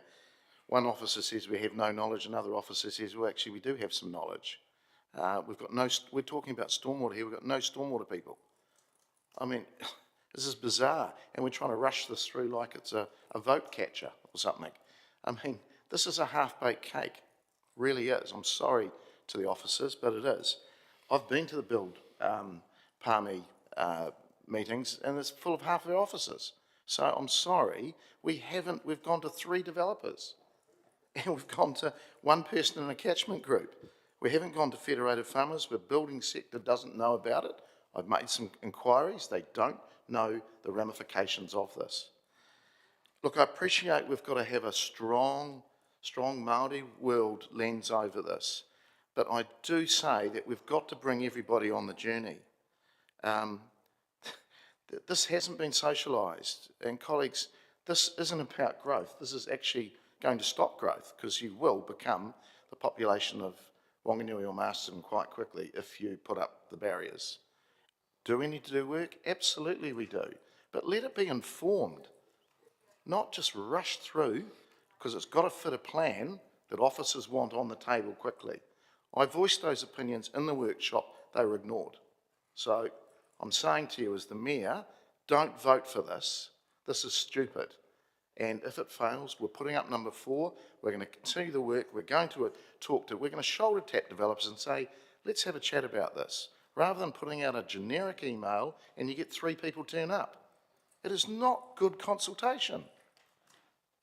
We do great consultation on some things and we do very poor consultation on others. And this is in the poor category. I'm sorry, it is not good. You're playing with a massive sector here, so don't vote for this. Thank you. Thank you. Councillor Hopperton. Thank you. I won't be voting for it either, and I'll be voting for option 4, seconding it if the Mayor puts it up. It's all about consultation for me, and I think this will be a rushed consultation. And in a time when people have had a lot of consultation already, we've been through the local water, and then we went through the annual budget, and I think they're actually kind of over our consultation. We got quite a lot of that when we actually went through that last lot of consultation. So I don't think this is the right time to do consultation. I think we should slow this down. Being on the FDS, I was one of the councillors that was on that panel, and I just think that's the reason why we're doing this now. I think we could slow it down, because that is a very important decision for our whole community, including Horizons and the Manawatu district, and we should slow it down so that we can include them in these discussions and not rush this through. Saying that we're rushing it through so that we can get our councillors around the table and worry about new councillors coming in is not a good reason. We really should have faith in who is elected by our community for coming in, rather than worrying about who the new people are going to be. So I do think that at the end of the day, it is about us having faith in what's going forward, and this isn't a good decision to do consultation right now. Thank you. Thank you, Councillor. I'll just come in with my comment here, and my view is that we are very much needing to face into our challenges and keep moving on them. We know that stormwater is a key issue. It's been a key issue in this community for decades, and one that has been building. With the risks of climate change that we face, it's time for the forgotten water to get to the fore, and it's very timely that we do move ahead with engaging the whole community on this question of how they would like to see us responding strategically around stormwater planning and mitigation and adaptation into the future. Fundamentally, this is just simply doing what we said we would do. So, you know, I know that there's some colleagues in the room that were on that FDS panel. In that FDS, we said we would go and develop a stormwater strategy. This is about council following through and doing what we said we would do. This engagement's a great opportunity. It was widely offered already, and now let's take it forward to the whole community to hear their views. The issues here are significant. It was said when the Cyclone Gabrielle came through by the mayor that we dodged a missile, and I'd say that's fair true. We were lucky that that cyclone landed there and not here. And I'll tell you, yes, Napier is definitely working on stormwater right now because they were in a situation where they were not prepared. We need to be the community that is prepared, that's out in front, and we need to keep moving on this. We've also heard about the growth constraints. The reality is, if we want to have the opportunities that many of us aspire to as a city that can continue to grow in, out, and up, we need to be much more strongly placed in our stormwater management than we currently are. And this strategy begins to enable that to happen in stages over time. We've seen what's happened with the backlog of effects in places where growth has happened in a bit of a haphazard way, and we need to be much more strategic in the future. It is time that we open the conversation with the community, and I'd urge you to support this for that. Thank you. Councillor Naylor. Thank you, Mr. Mayor. Mr. Chair, sorry.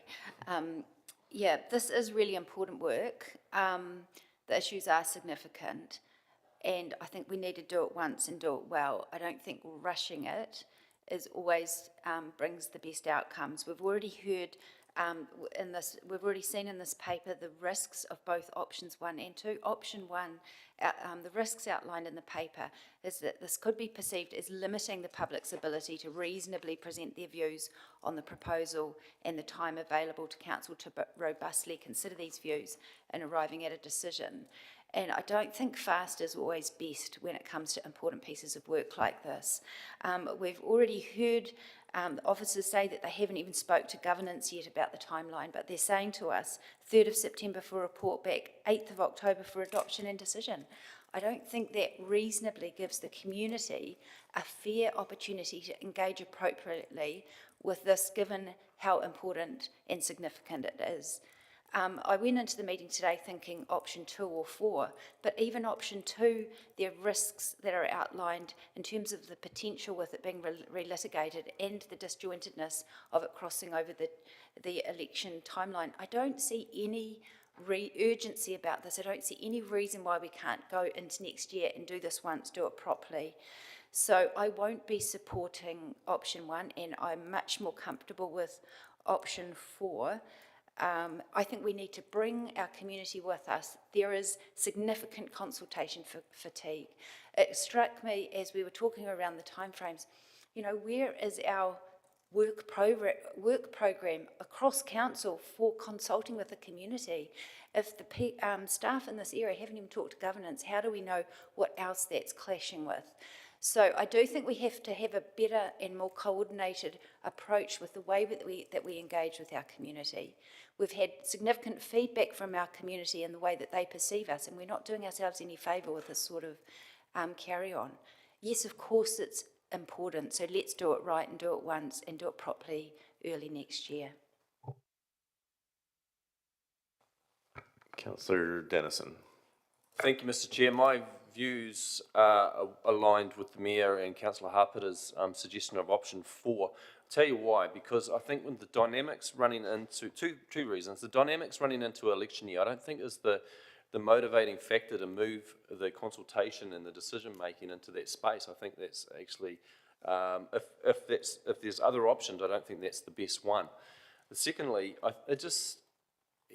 I've been very vocal around the pace of change around the local waters done well processes, and it just seems like that's absurd to have such a fast pace of decision making with our neighbours and all the other factors in their framework that they need us to make calls on. To actually then put the same sort of pace of decision making and consultation with the stormwater when we've got options to slow it down. It's an oxymoron. Why would you have a view to slow that other work down and then speed this one up as fast as you can? It's strange. And so I'm going to oppose the option 1. Thank you, Chair. Thank you, Councillor. Right reply to Councillor Isabella. Thank you, and thanks for the debate, everyone. I think we are about to lose control and influence over the provision of water services in our city, and we've been working so hard to make sure that everything is lined up well so that we can have a smooth handover and that the city's interests are going to be well represented in the future, and we're pushing back on this. I think just to refer to the knowledge gap refers to the complete network knowledge, and the strategy's purpose is to plug that knowledge gap. So what's the problem there? Also, just as well to the claim that this will stop growth, I just want to note that PCI has a stormwater overlay over 2/3 of that area. It won't be able to continue without stormwater mitigations. Akotiri required $30 million of stormwater work to be viable. It's already stopping growth. This is the plan to deal with that obstacle so that we can proceed. To say that it's not good consultation before we've even started consultation is an interesting assessment. We've been assured that people won't have less time to submit and that we won't have less time to consider it. And there's a whole bunch of talk about the rush leading to poor work, but no one today has actually critiqued the actual strategy or direction in any specific way. There's not seemed to be a whole bunch of engagement with what's in the strategy. The focus has been on the extent of pre-engagement. There's not one submission or one member of the public that's saying through the LTP or budget submissions, please do less in stormwater. They're saying, please focus on the basics and invest in our infrastructure. And if we quail at high-level direction-setting exercises that are to be staged in through our existing usual regulatory processes, then this is going to take ages, as we always do.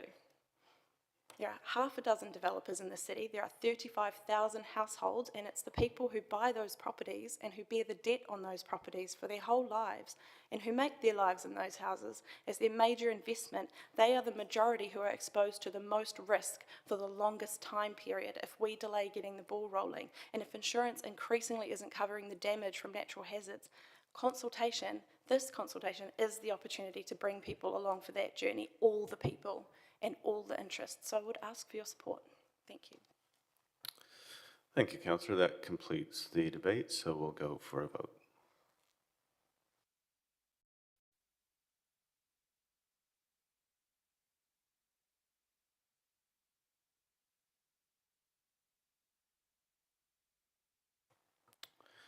That is a 4 to 6 vote, so failed on lack of majority.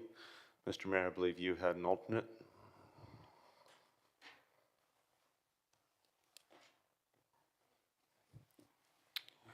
Yes, I have. So I'd like to put up number 4, Mr. Chair, and I have multiple seconders. Take one of them. And if I could just speak briefly to it, because we've sort of, but I just want to correct some of the comments that have been made, or maybe not correct them, maybe just give my views. We're not saying we're not going to do this work. We're just saying let's engage with the sector, and to try and put us with Napier. I mean, Napier is built on an estuary and it pumps water out each day, so quite a difference there, Mr. Chair, than here. And look, we've been very selective about trying to push the button and go quick, and I'm really struggling why we're doing that, for all the reasons that Councillor Dennison said. There's no harm, and none of us are stormwater experts, in just taking a little bit more time socialising this and bringing the community with you.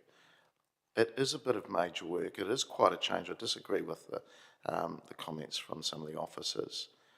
This will have some ramifications, but we need to be up for that conversation. Please, we've got to talk to the community that does this work. There's not 6 developers. There's literally dozens of them. And there's hundreds of builders and mum and dads that are involved in this. So to try and limit it to a few players and partners is probably a bit naive. And also, we do have other partners around us, so we should be talking to our other councils. We should be talking to the catchments, federated farmers, some of the people that, you know, some of this work is closing down some land. And if that's the decision, we need to have a conversation with people. So I'm glad that lost, I really am, because it would have been quite a major, I reckon a real major bit of poor work by us. And just today, if you haven't heard, the government has a veto on district plans. So we would have been probably the #1 target. So I just think we've got to be careful about what we're doing. And look, we've already got a district plan that is not the best for developing this city. Officers know that too, and we've got to tweak that as well. This is part of that, so please, let's take our time, let's do it well, and do it once and do it right. Thank you. Councillor Naylor. Thank you. I just want to briefly comment on the content of the policy. I think there was a comment made that none of us had engaged with the content. I did have quite a thorough look at the content, had a number of questions of officers about that. And I want to make a comment about that, because I think if us as elected members don't fully understand the content, then how can we expect our community to? And there are principles, there are priorities that are outlined in this that I think it's important for us to get a better understanding of, let alone our community. Issues of affordability and how we address that. We've been through process with Nature Calls where we did an awful lot of work and didn't elevate the importance of affordability early enough, and now we're going through that process of having to repeat that work. Looking at the priorities in terms of how that impacts on high density housing, we need our development community and our community to understand this better than they currently do before embarking on decision making for this. So I really do look forward to us progressing this work, but we need to do it in a sensible way, and I think the option 4 does allow that opportunity for that better engagement with elected members, better engagement with the community, and particularly the development community to properly understand what this means and be able to give appropriate feedback. Councillor Hancock. Yeah, thank you, Mr. Chair. Look, to be honest with you, right at this point in time, I don't really know which way to vote on this because I'm really quite disappointed. And I'm disappointed because we don't understand the risks around our current stormwater network. We can't progress infill housing, we can't progress a whole lot of things until we actually understand that. This stormwater strategy is actually an enabler. It's not a handbrake. And it just defies logic that you just want to kick this can down the road anymore. It's bizarre. So I've probably talked myself into a vote against this. It is just silly. And it is a complex issue that really requires some understanding of all of the issues that sit within the stormwater strategy. And all that knowledge actually lies with the existing councillors. It will take the new council some time for a number of them to actually pick up some of the nuances of what is required. So we actually risk actually making some bad decisions going forward. There is some urgency about this. It's not something where we can sit on our hands for the next 12 months, 2 years. Thank you. Councillor Sabellin. Thank you. Just popping in to say that likewise I am disappointed, but I am going to support this because some action is better than no action, and I'm just glad it's not option 3. Thanks. Any right to reply? We'll take the vote. Thank you.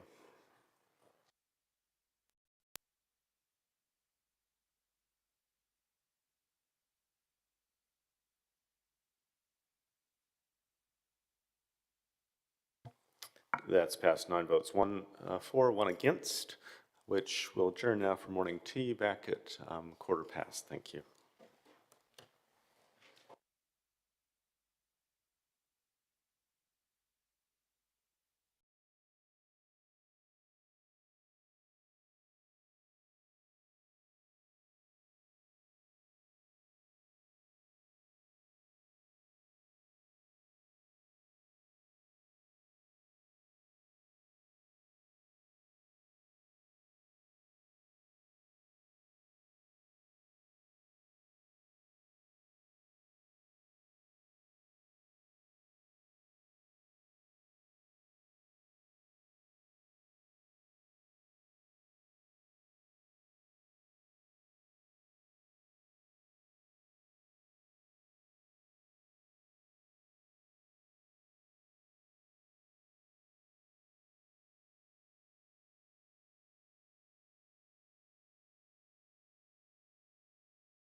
Kia ora, welcome back to Sustainability Committee. And this brings us to agenda item number 10, which is update on opportunities for native species reintroductions in Turitea Reserve. And ask David Watson, Senior Climate Change and Sustainability Advisor, to join us at the table. I understand you have a brief presentation as well, so settle in and we're in your hands. Thanks, David.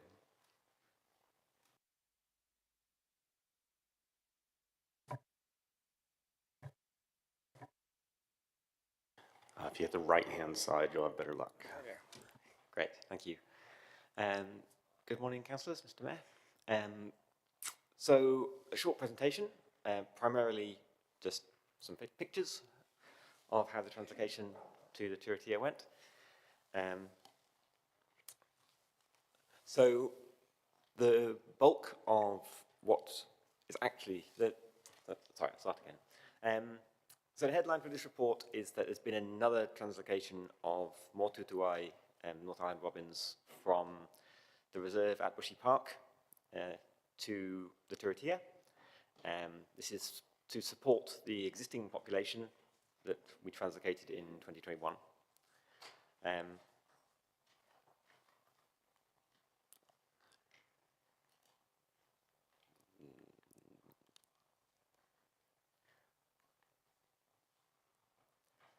My button is not working, so we'll just... So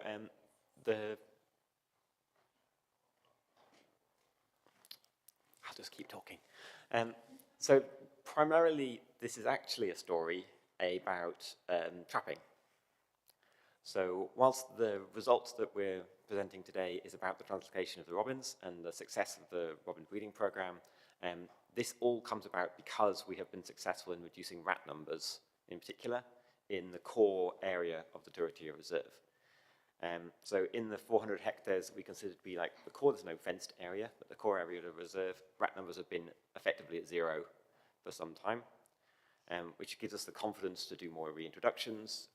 It allows our partners and other conservation groups and everyone who's working alongside us in this to have confidence in terms of making the translocations and that the populations will be robust once they establish themselves. So this is the latest innovation, AT220 traps, which are a self-resetting trap.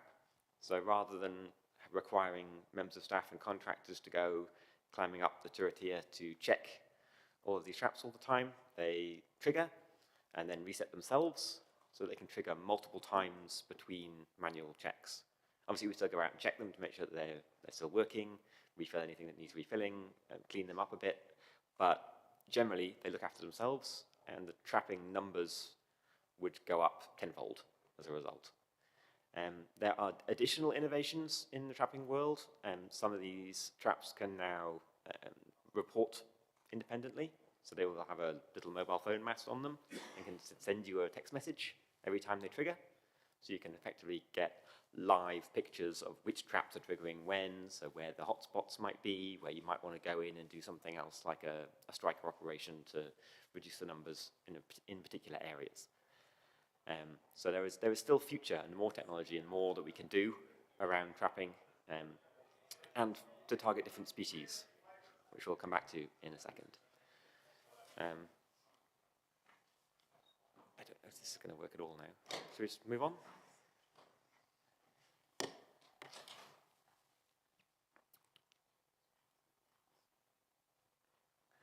So the robins that we translocated come from Bushy Park.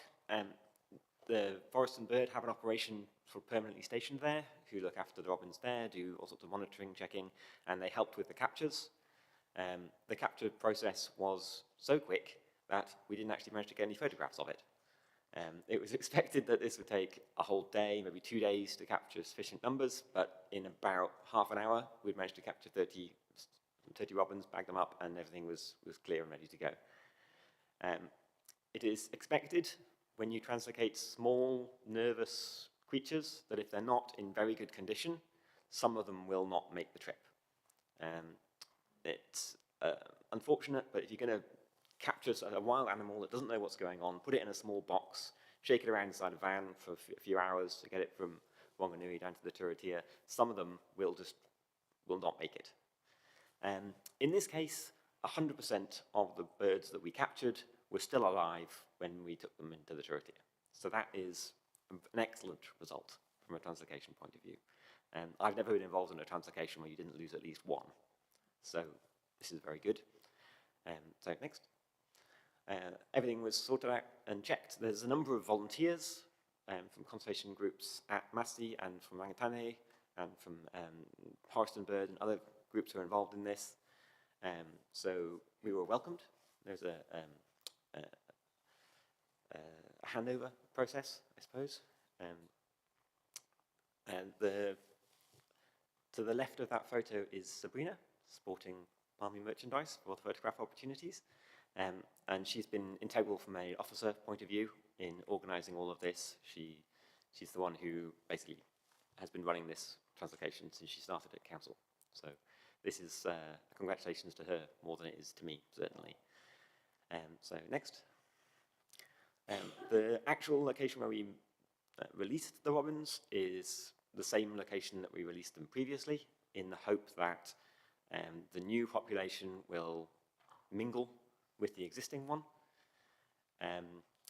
During the original translocation, a number of birds were taken to a site that we thought was optimal from a habitat point of view, released, and they did what small birds will do. They just flew out all over the place, and we lost track of a lot of them. The hope is that because there is an existing population here, and we can keep them in a relatively confined area, ideally the area without any rats in it, and they can then start breeding and bolster the population that's already there. And this is the perfect time to be doing it, because we're just going to, hopefully they'll have enough time to get themselves set up before breeding season begins in the spring. Okay, next. So this is them. This is them exploring their new habitat. As you can see, there was a lot of nervousness on the transit, which results in mess in the boxes, but all of the robins survived. They've all been ringed, they've all been checked, and they're happy, healthy, and off they go. So next. This is just about everybody who was involved at the Turitea end. So we have in the front conservationists from Bushy Park and from Forest and Bird. We have Sabrina. We have representatives from Rangatane, and then at the back, volunteers from the University Conservation Group and some of the contractors who do the trapping and the monitoring within Turitea Reserve. So everybody in that picture has been incredibly helpful, and we'd like to say a huge thank you to all of them for making this possible.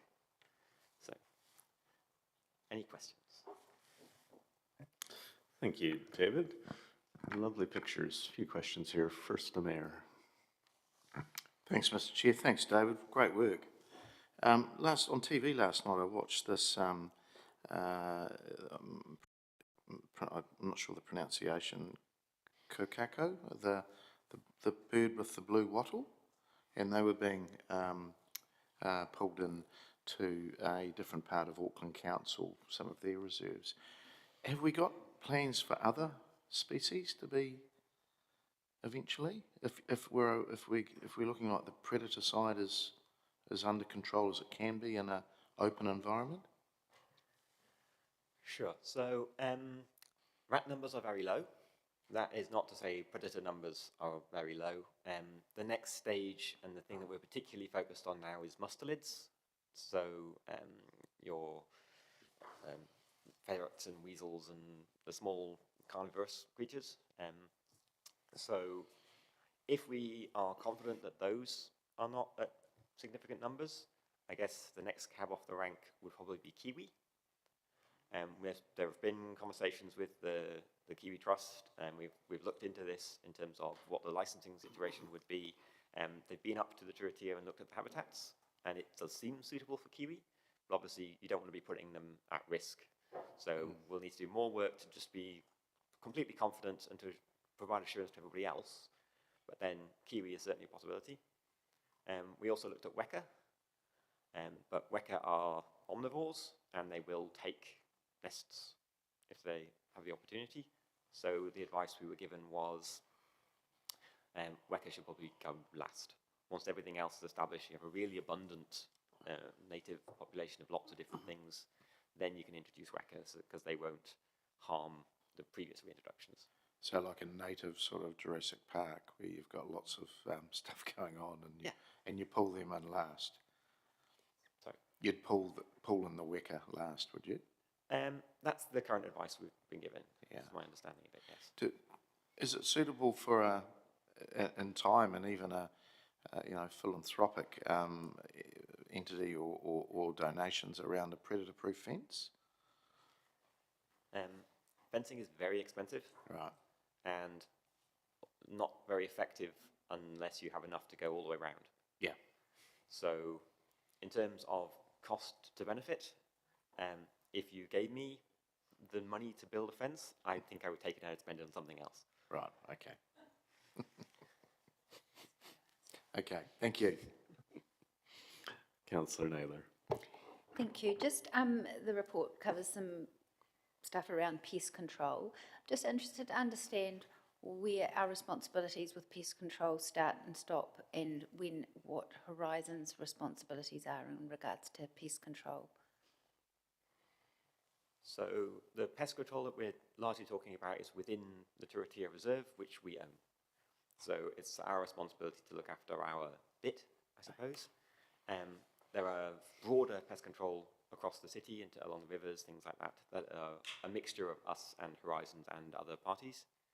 I don't have a lot of details on those for you. Okay, no, that's great. Thank you. Thanks. David, could you just give us a sense of the likely timeline until we'd be able to make a call around kiwi reintroductions? My understanding, and again, Sabrina is the expert here, but my understanding is the best case scenario would be we do all of the mustelid monitoring, all the predator monitoring within the Turitea, and we find that those numbers are very, very low. And if we can demonstrate that to the charities and organisations that we would be sourcing the kiwi from, then the application process takes approximately a year. And during that year, we would also need to continuously show very low numbers of predators in the habitat. And so the best possible scenario is probably about 2 years. Great. Thanks. Good to be aware of. The Mayor's back. Sorry. David, the Next Foundation, you'd be familiar with the Environmental Trust. They're based out of Auckland, but it's run by a former Palmerstonian. Would they or other environmental, quite resourced environmental trusts and groups be interested in this? I don't have an answer to that question at the moment. I'll see if Sabrina has anything to add, and we can pass that on to you. Okay, thank you. Thanks, David. That appears to be all questions, so appreciate the report and update. Colleagues, we have a recommendation in front of us that the committee receive the memorandum titled Update Opportunities for Native Plants, Native Species and Reintroductions in the Turitea Reserve 2025, presented to the Sustainability Committee 18 June 2025. Happy to move that. Seconded by Councillor Zabellin. And really fantastic, David, and please do pass our congratulations on to the team. Very much, it's quite thrilling actually to see life being breathed back into the forest, and that's fundamentally what this is doing. And it's really nice that we're getting kind of that spin-off benefit of the predator control that we do for our water supply is actually enabling us to do this nature biodiversity project, and really great to see that second translocation so successful. Great to see the breeding success in the first lot. And with, $2 million coming off the top of the hill into council coffers, it's really nice to see some investment flowing back in that direction to support the continued reintroduction. It'd be great if we could hit that 2-year timeline for kiwi. But even if it's a little bit longer than that, I guess we'll have to work with the numbers and biology as it comes at us. But really good to see that that kiwi opportunity is firmly on the horizon, and look forward to seeing that in due course, adding to what we have in that reserve and what's available for us to enjoy as a community. So over to you, Mr. Mayor. Thank you, Mr. Chair. Thanks to you, David, and the wider team, and obviously passing on our thanks to the Bushy Trust and Bushy Park Trust and others that have been involved, iwi and alike. I think there is, I mean, it's quite exciting. Imagine if we did have kiwi there. Sort of a few years ago, that would have been a bit of a dream, but it sounds like it might even be slightly a reality to come. I do wonder if, you know, we do touch base with the likes of Next Foundation and perhaps at least start with them and maybe some other environmental trusts. Bill Commode, of course, is the founder of that, and he's a former Palmerstonian and was a recipient in the recent King's Honours list. He has strong connections to Palmerston North, and I'll touch base with him, I know him, and look, it'd be great for somebody like that to come and have a look. They've always said we were a little bit small, and there is lots of these projects going on, but actually it's in his old home city, so he may be quite interested in it. But if you took into not only what we're doing at Turitea, but the plans with Te Apiti, there is a bit of a package there of some significance. So I do think it's worth having a chat to those sort of people. It makes the money go around. It's great that we do have a little bit of money there from the royalties from the wind farm, but this could possibly, with some injection of other funds, make that go so much further. But great start, and look forward to seeing the journey possibly in the next couple of years. Thank you. Thank you. No further comments, so we'll call for a vote.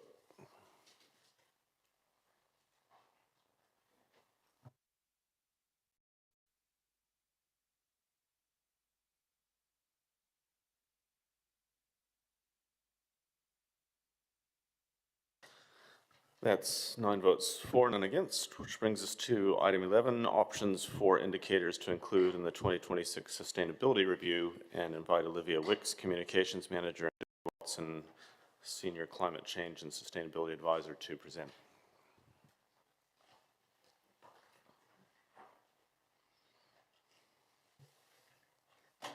Good morning. We are about to get the ball rolling on the next sustainability review. When we brought the last one to you, which is this one last year, you asked for potential new indicators of data and information. So our report summarises that. We think there's some opportunities for data that we already collect but haven't put in the report before, and some potential storytelling opportunities with some of the more regional data. We are happy to take any questions. Great, thank you both. Councillor Naylor. Thank you. I'm interested that officers have recommended option 3, but in 2.4 it talks about you know, the caution needing, as many cases we don't have full visibility of how the data was collected or analysed, which makes it harder to judge its accuracy.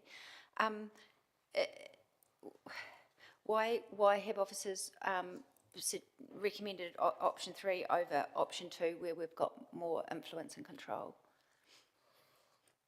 We think there's some options with some of the data where we can turn it into more of a story. So, for example, Horizons have the State of the Environment report. While that has a big catchment, their staff do have some specific information about Palmerston North that they can talk to us about. So that's an example where we might do more of a storytelling piece about the state of the environment and just use their anecdotal information about our city rather than use that data every single time within our report. Okay, thank you. The Mayor. Thank you, Mr. Chair. Bit the same, Liv. In terms of option 3, can't we do those stories anyway? Yes, and arguably we do already. There is, so some of the data, for example, like we would probably not do. So for example, you're all well aware that a lot of the public thinks that we run the buses, so I probably would lean against talking about bus patronage as a data point that we would talk about. However, you'll remember in this edition we talked about the bringing on of electric buses as a story of something that was happening in our wider community. Yes, I think it will be a case of each time we do the sustainability review, looking at that external data and going, is there an interesting story here that we want to touch on, but not necessarily always using every single touch point of data that we can collect. So we could do that without voting for 3. We could just give you some direction to say, Yeah. quite happy to go with what we're doing at the moment, perhaps going, I'm thinking cost here too, like, you know, the energy stuff, that's readily available. We don't have to go and collect a whole lot of extra energy stats, surely that's there. And we can just grab off whatever outfit that we need to get it from, MB or whoever. Yes, so everything we're proposing has no additional cost. It's already data that's easily accessible, easily to use. But wouldn't it, there must be some cost with it, because there'd be resource somewhere to go and get it. A lot of that information is publicly available, so my advisors can just comb it or just have a chat to people in those organisations. All right. Thank you. Thanks. I might just come in there too, because I was wanting to follow up around that. So option 3 is no additional cost.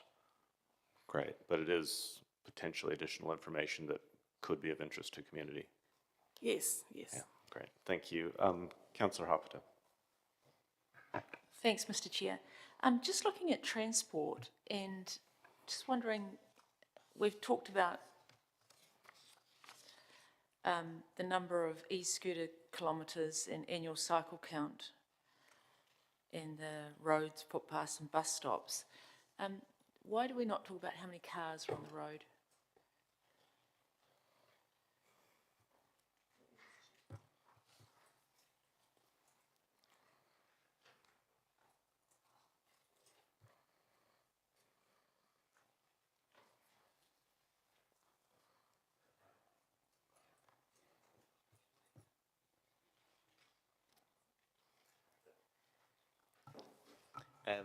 So in terms of the number of cars, there isn't published data at the TA level for car registrations, and we can get national data.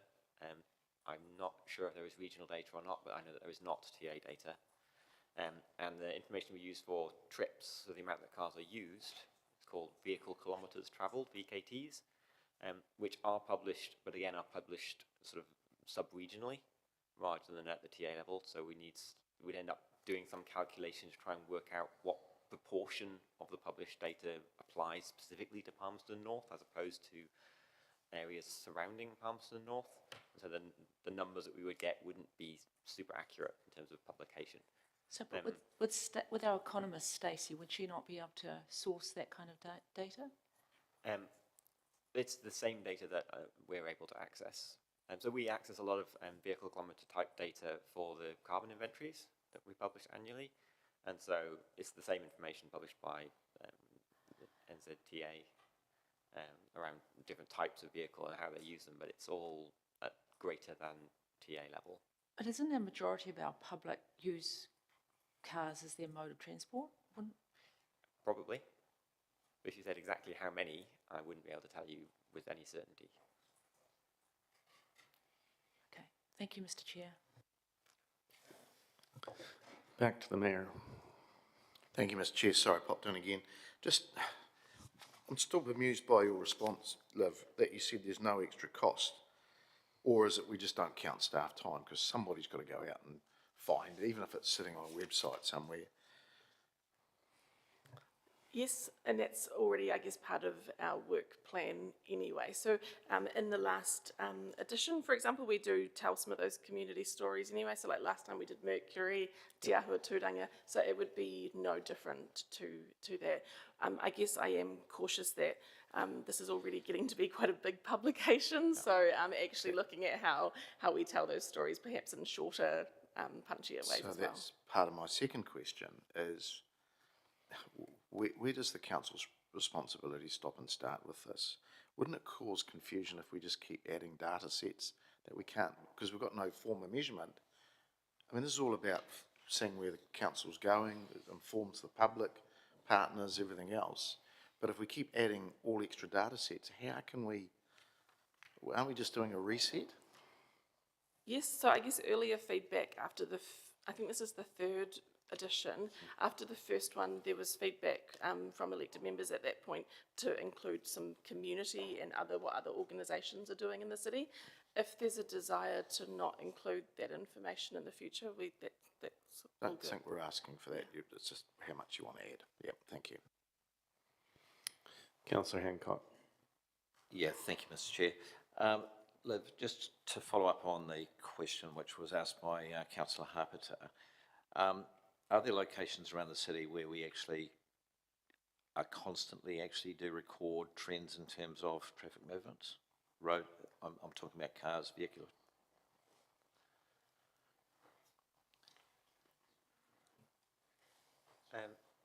Glenn?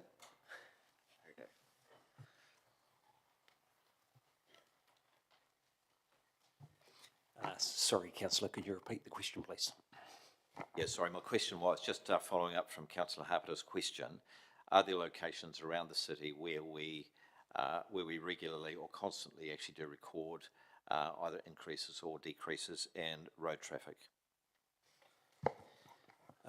Through the Chair, yes, Councillor, we have a current road data collecting process where we have vehicle counters out on the streets, tubes as we call them, that provide data.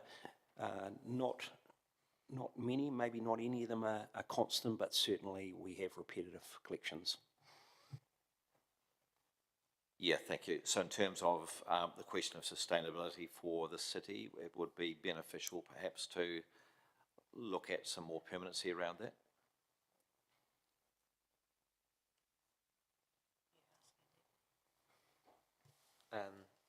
It's my understanding that the road counters, the tube counters, get moved around the city to try and build up a picture of how traffic moves and from a transport planning perspective.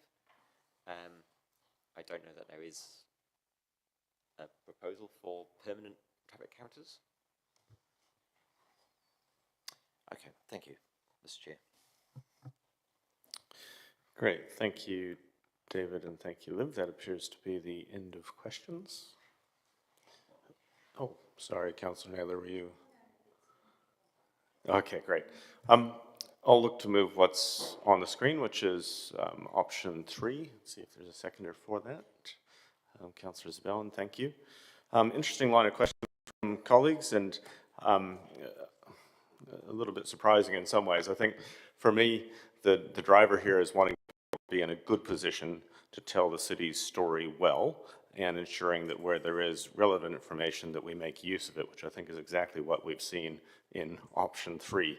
Yes, there might be a small amount of additional cost for an officer to go and copy and paste a bit of information that's already out and available, or perhaps to even inquire with an organization, often those are organizations that we already have relationships with, to build up a picture of what's happening in the city. I'll give you a couple practical examples. I think one is around the energy space. So you think about the amount of renewable energy that's being generated on the Ridgeline, that's being generated through solar in the city, and some of the bigger solar installations that are potentially coming through within the city bound. It would be great as a city to be able to highlight that story regionally and nationally so that people understand and see our profile and what that means for us in terms of environmentally, and also what it means in terms of the broader picture for the community. And we just had the reference in the last item around, you know, Turitea and Te Apiti being a bit of a package, and thinking about kind of opportunities that we can make on the edges of our city around some of the nature restoration, et cetera. So it's just being able to make sure that officers have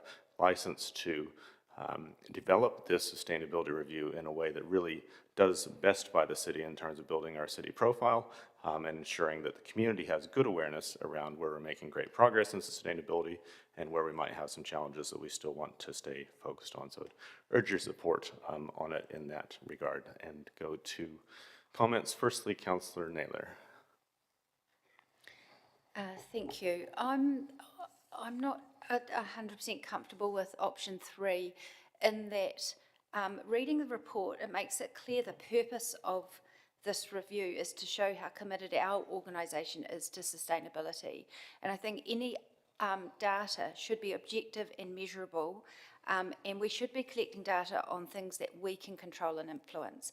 And as soon as we muddy the waters by including other data from outside of our organisation. As the report shows in 2.4, we don't have full visibility of how that data is collected or analysed, and it makes it harder to judge its accuracy or how well it applies to our local context. So I think we can already tell the stories of that broader data in here, but in terms of the data we collect, I think what's outlined in option 2, it makes a lot of sense. There's data that's there already within our organisation that we can strengthen the data that we already provide, but if we move all the way to option 3, I think that actually waters down our ability to, we could risk losing the benefit of being able to see measurable and objective progress from year to year. So I won't be supporting this option. If it fails, I'm happy to propose option 2, which I think is an improved option. It does still respond to the elected member feedback where we've asked for other options to be provided. And I appreciate this report does provide some options, but I don't necessarily agree with the officer's recommendation to go all the way to option 3. Thank you. The Mayor. Thank you, Mr. Chair. I'm in the same boat as well. And look, I think to your comments earlier, Mr. Chair, we can already profile and tell those stories about other sectors. We sort of do anyway. But like Councillor Naylor, there must be some extra cost in doing all of this. And we will, excuse the pun, open the floodgates a little bit and allowing officers just to charge off and get a whole lot of new data sets, which we then have to go and tell the community that we're now measuring, along with LAWA and MOT and Horizons and MB and everybody else. I just wonder, where do we stop and where do they start? So just a little bit of caution there, colleagues. It's great work, by the way, but option 2, if this fails, and I strongly advise you not to vote for it, is look at option 2. We can already use the existing work. We can still tell the stories, but there is a stop and a start with it, because you've got to tell people what we're measuring. It does create a bit of confusion in the marketplace and our residents if we're starting to talk about and measure a whole lot of stuff which Horizons do, or Ministry of Transport does, or the Ministry of Energy. We've just got to be careful. We're looking after what the city does, and we can still tell those stories of those organisations that look after our data for the city. So, look, it's a minor thing, but it actually is, do we open the floodgates or do we control what we're measuring? I suspect we should be looking at controlling what we're measuring. So if this fails, I'm quite happy to support Councillor Naylor's option 2. Thank you. Councillor Isabella. Thanks, Mr. Chair, and thanks everyone for their comments. I wasn't of the understanding that we were proposing to measure anything new. It's that we were just proposing to report or present data that's already being measured.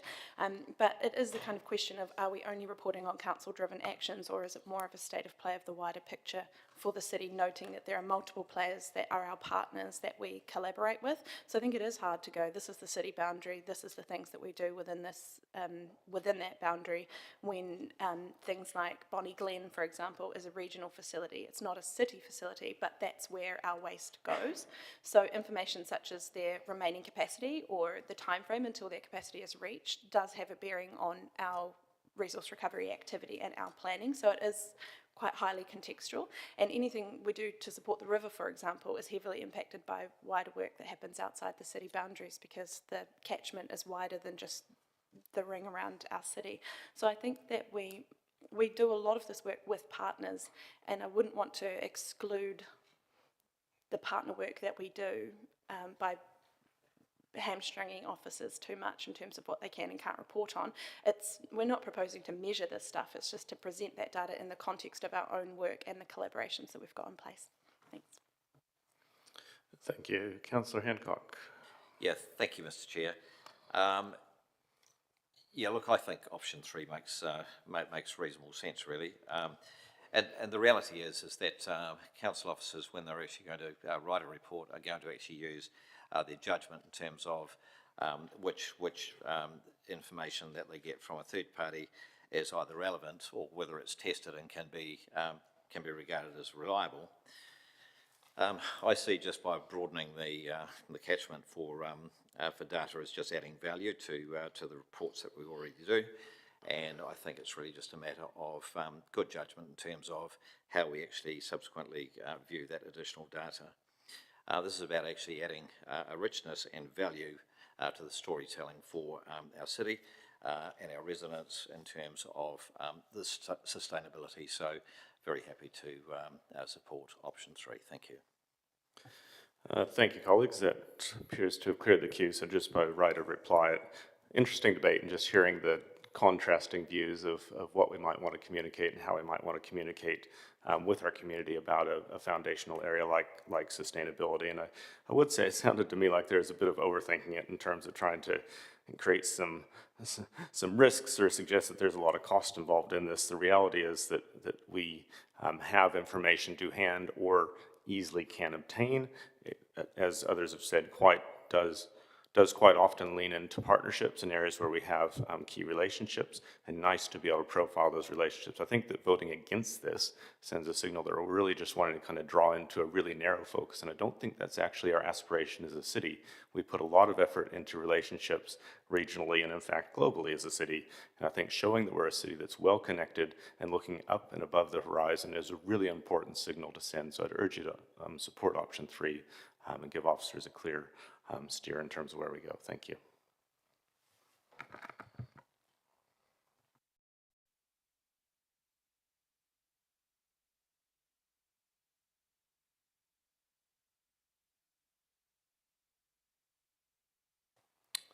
That's passed 7 votes for, 3 against. Brings us to the work schedule.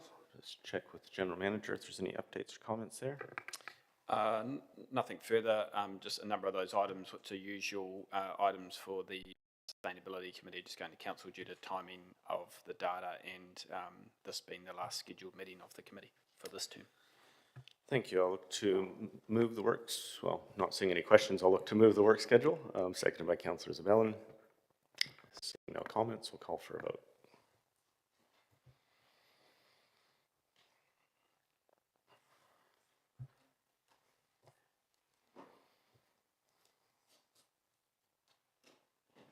That's passed 10 votes for, none against.